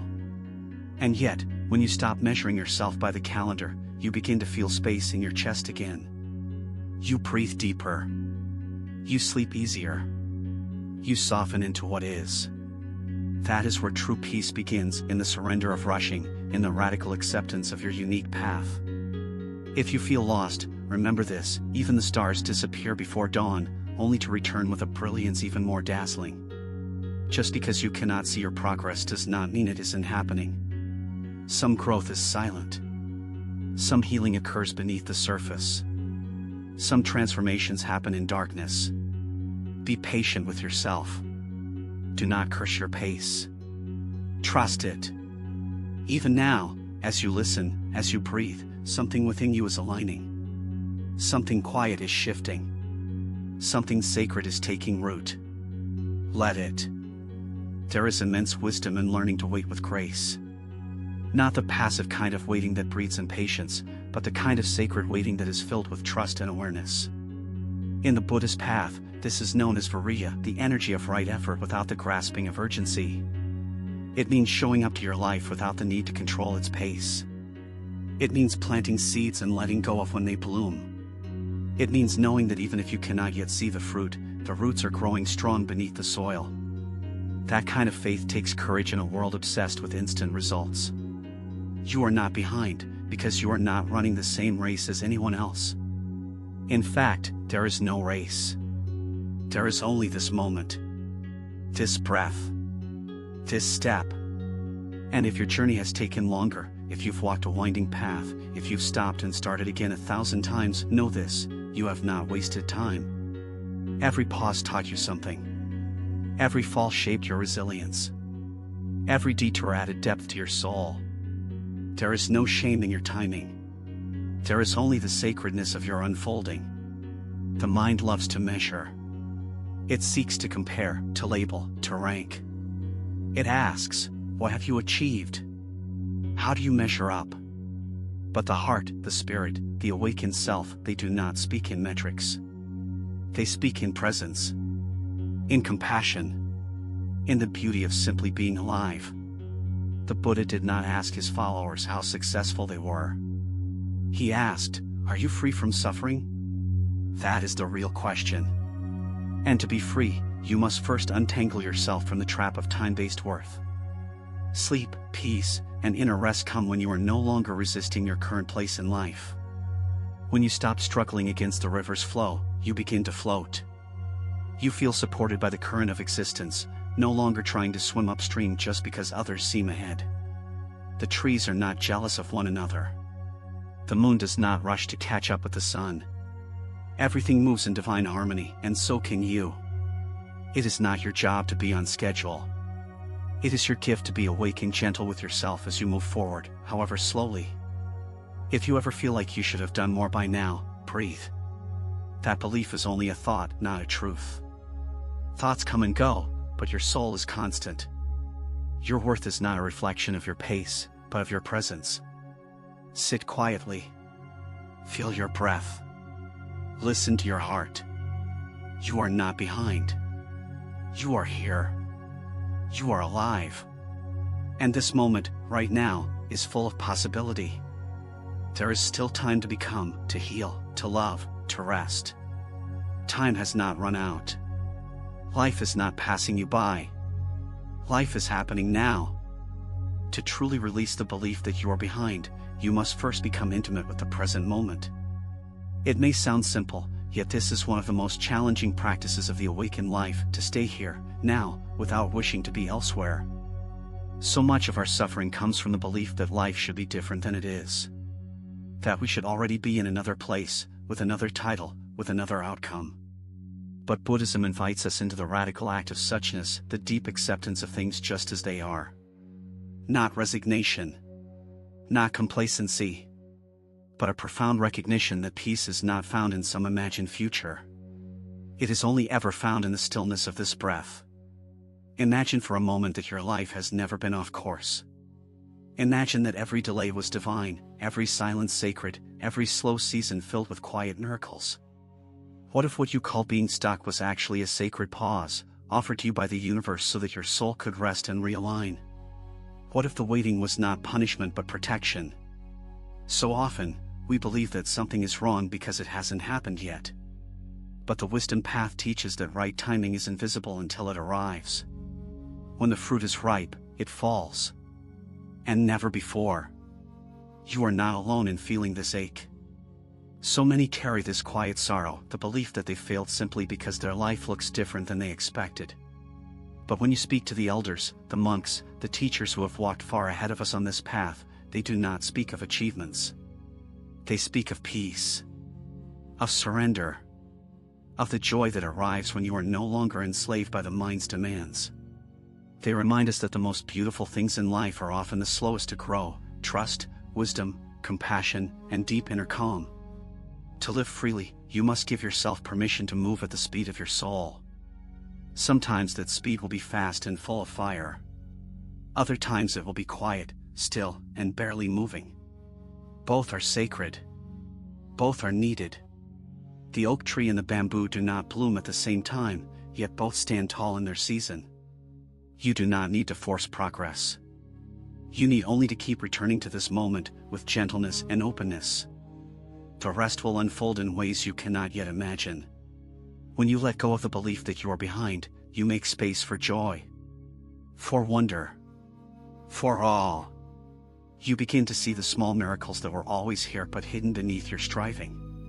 The warmth of a cup of tea, the softness of evening light, the silence between your thoughts. This is where life lives, not in your future goals, but in your current awareness. And from this presence, real movement begins. Movement rooted in authenticity, not pressure. In love, not fear. When you quiet the voice that says, "I should be further," something extraordinary happens. You begin to actually hear your soul. Beneath all the noise and comparison, there is a soft whisper guiding you gently toward your true path. This voice does not shout. It does not demand. It invites. It reminds you that even the lotus, revered in Buddhist symbolism for its beauty and purity, must grow through thick, dark mud before it blossoms. You are no different. Your muddy seasons are not evidence of failure, they are the birthplace of your blooming. The delay is not the death of your dreams, but the deepening of your roots. Patience is not a passive waiting, but an active trust. It is a surrendering of control, paired with the courage to keep showing up with love. It is planting seeds of peace, knowing they will sprout in time, even if you never see them with your eyes. And when you walk this path with devotion, you begin to see that time is not your enemy, it is your teacher. It stretches you, not to break you, but to prepare you. To shape you. To make space inside you for something greater than what you once planned. And what if the plan you are chasing isn't even yours? So often, we inherit timelines from the world around us, pressures from society, family, or culture that tell us where we should be by a certain age or stage. But the Buddhist path asks us to return to inner truth, to Dharma, the unique path of awakening that belongs only to you. Your journey is yours alone. No one else can walk it, no one else can rush it. The only real failure is abandoning yourself in the name of conformity.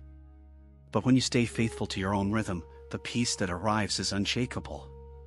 True rest begins when you are no longer running. Not running towards success, not running from failure. Just being here. Just breathing. In that sacred stillness, the nervous system softens. The breath deepens. The heart remembers its original rhythm. And you begin to touch the edge of true freedom, the freedom of enoughness. You are enough, even in the in-between. You are whole, even in becoming. You are held, even in uncertainty. There is no arrival more important than this realization. Sleep, real rest, cannot come to a heart burdened with self-judgment.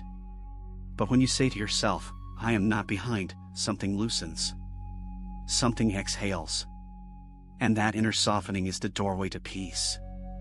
You don't need to wait for external validation. You can choose peace now. You can honor your path now. You can lie down tonight not as someone trying to catch up, but as someone already in sacred alignment with life. That shift may be quiet, but it changes everything.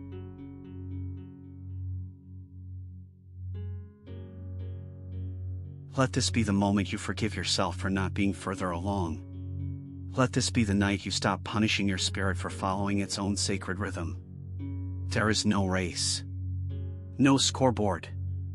No universal clock ticking down to success. There is only this moment. This breath. This awareness. And in this presence, you are safe. You are exactly where you need to be, not because you have everything figured out, but because your soul is still here, listening, growing, remembering. You have never fallen behind in the eyes of the universe. You have only ever been unfolding, like the petals of a flower touched by dawn. The illusion of being behind is built on comparison. It thrives in the shadows of envy, measuring your journey against 1,000 paths that were never meant for you. But your life is not meant to match another's. Your purpose is not a copy of someone else's dream. You were crafted with care by forces wiser than the mind, and you were never meant to live on someone else's timeline. What looks like delay is often divine protection. What looks like stillness is often quiet transformation. And what looks like loss is sometimes the clearing required for the soul to breathe. Tonight, let yourself feel the weight of all the invisible things you've carried, the shame, the self-doubt, the silent comparisons. Let them fall. Gently. Like leaves at the end of autumn. You don't need them anymore. In the soft stillness of the night, return to your breath. Let it be slow. Let it be deep. Let it remind you that you are alive, not just existing, but living, evolving, becoming. And this becoming has its own intelligence. Its own wisdom. You are not lost. You are not late. You are being shaped into something that will hold more peace than you can imagine. Sleep does not come to those who believe they are behind. But sleep welcomes those who know they are safe. So tonight, lie down with the trust that nothing is missing. You are not lacking. You are not broken. You are being led.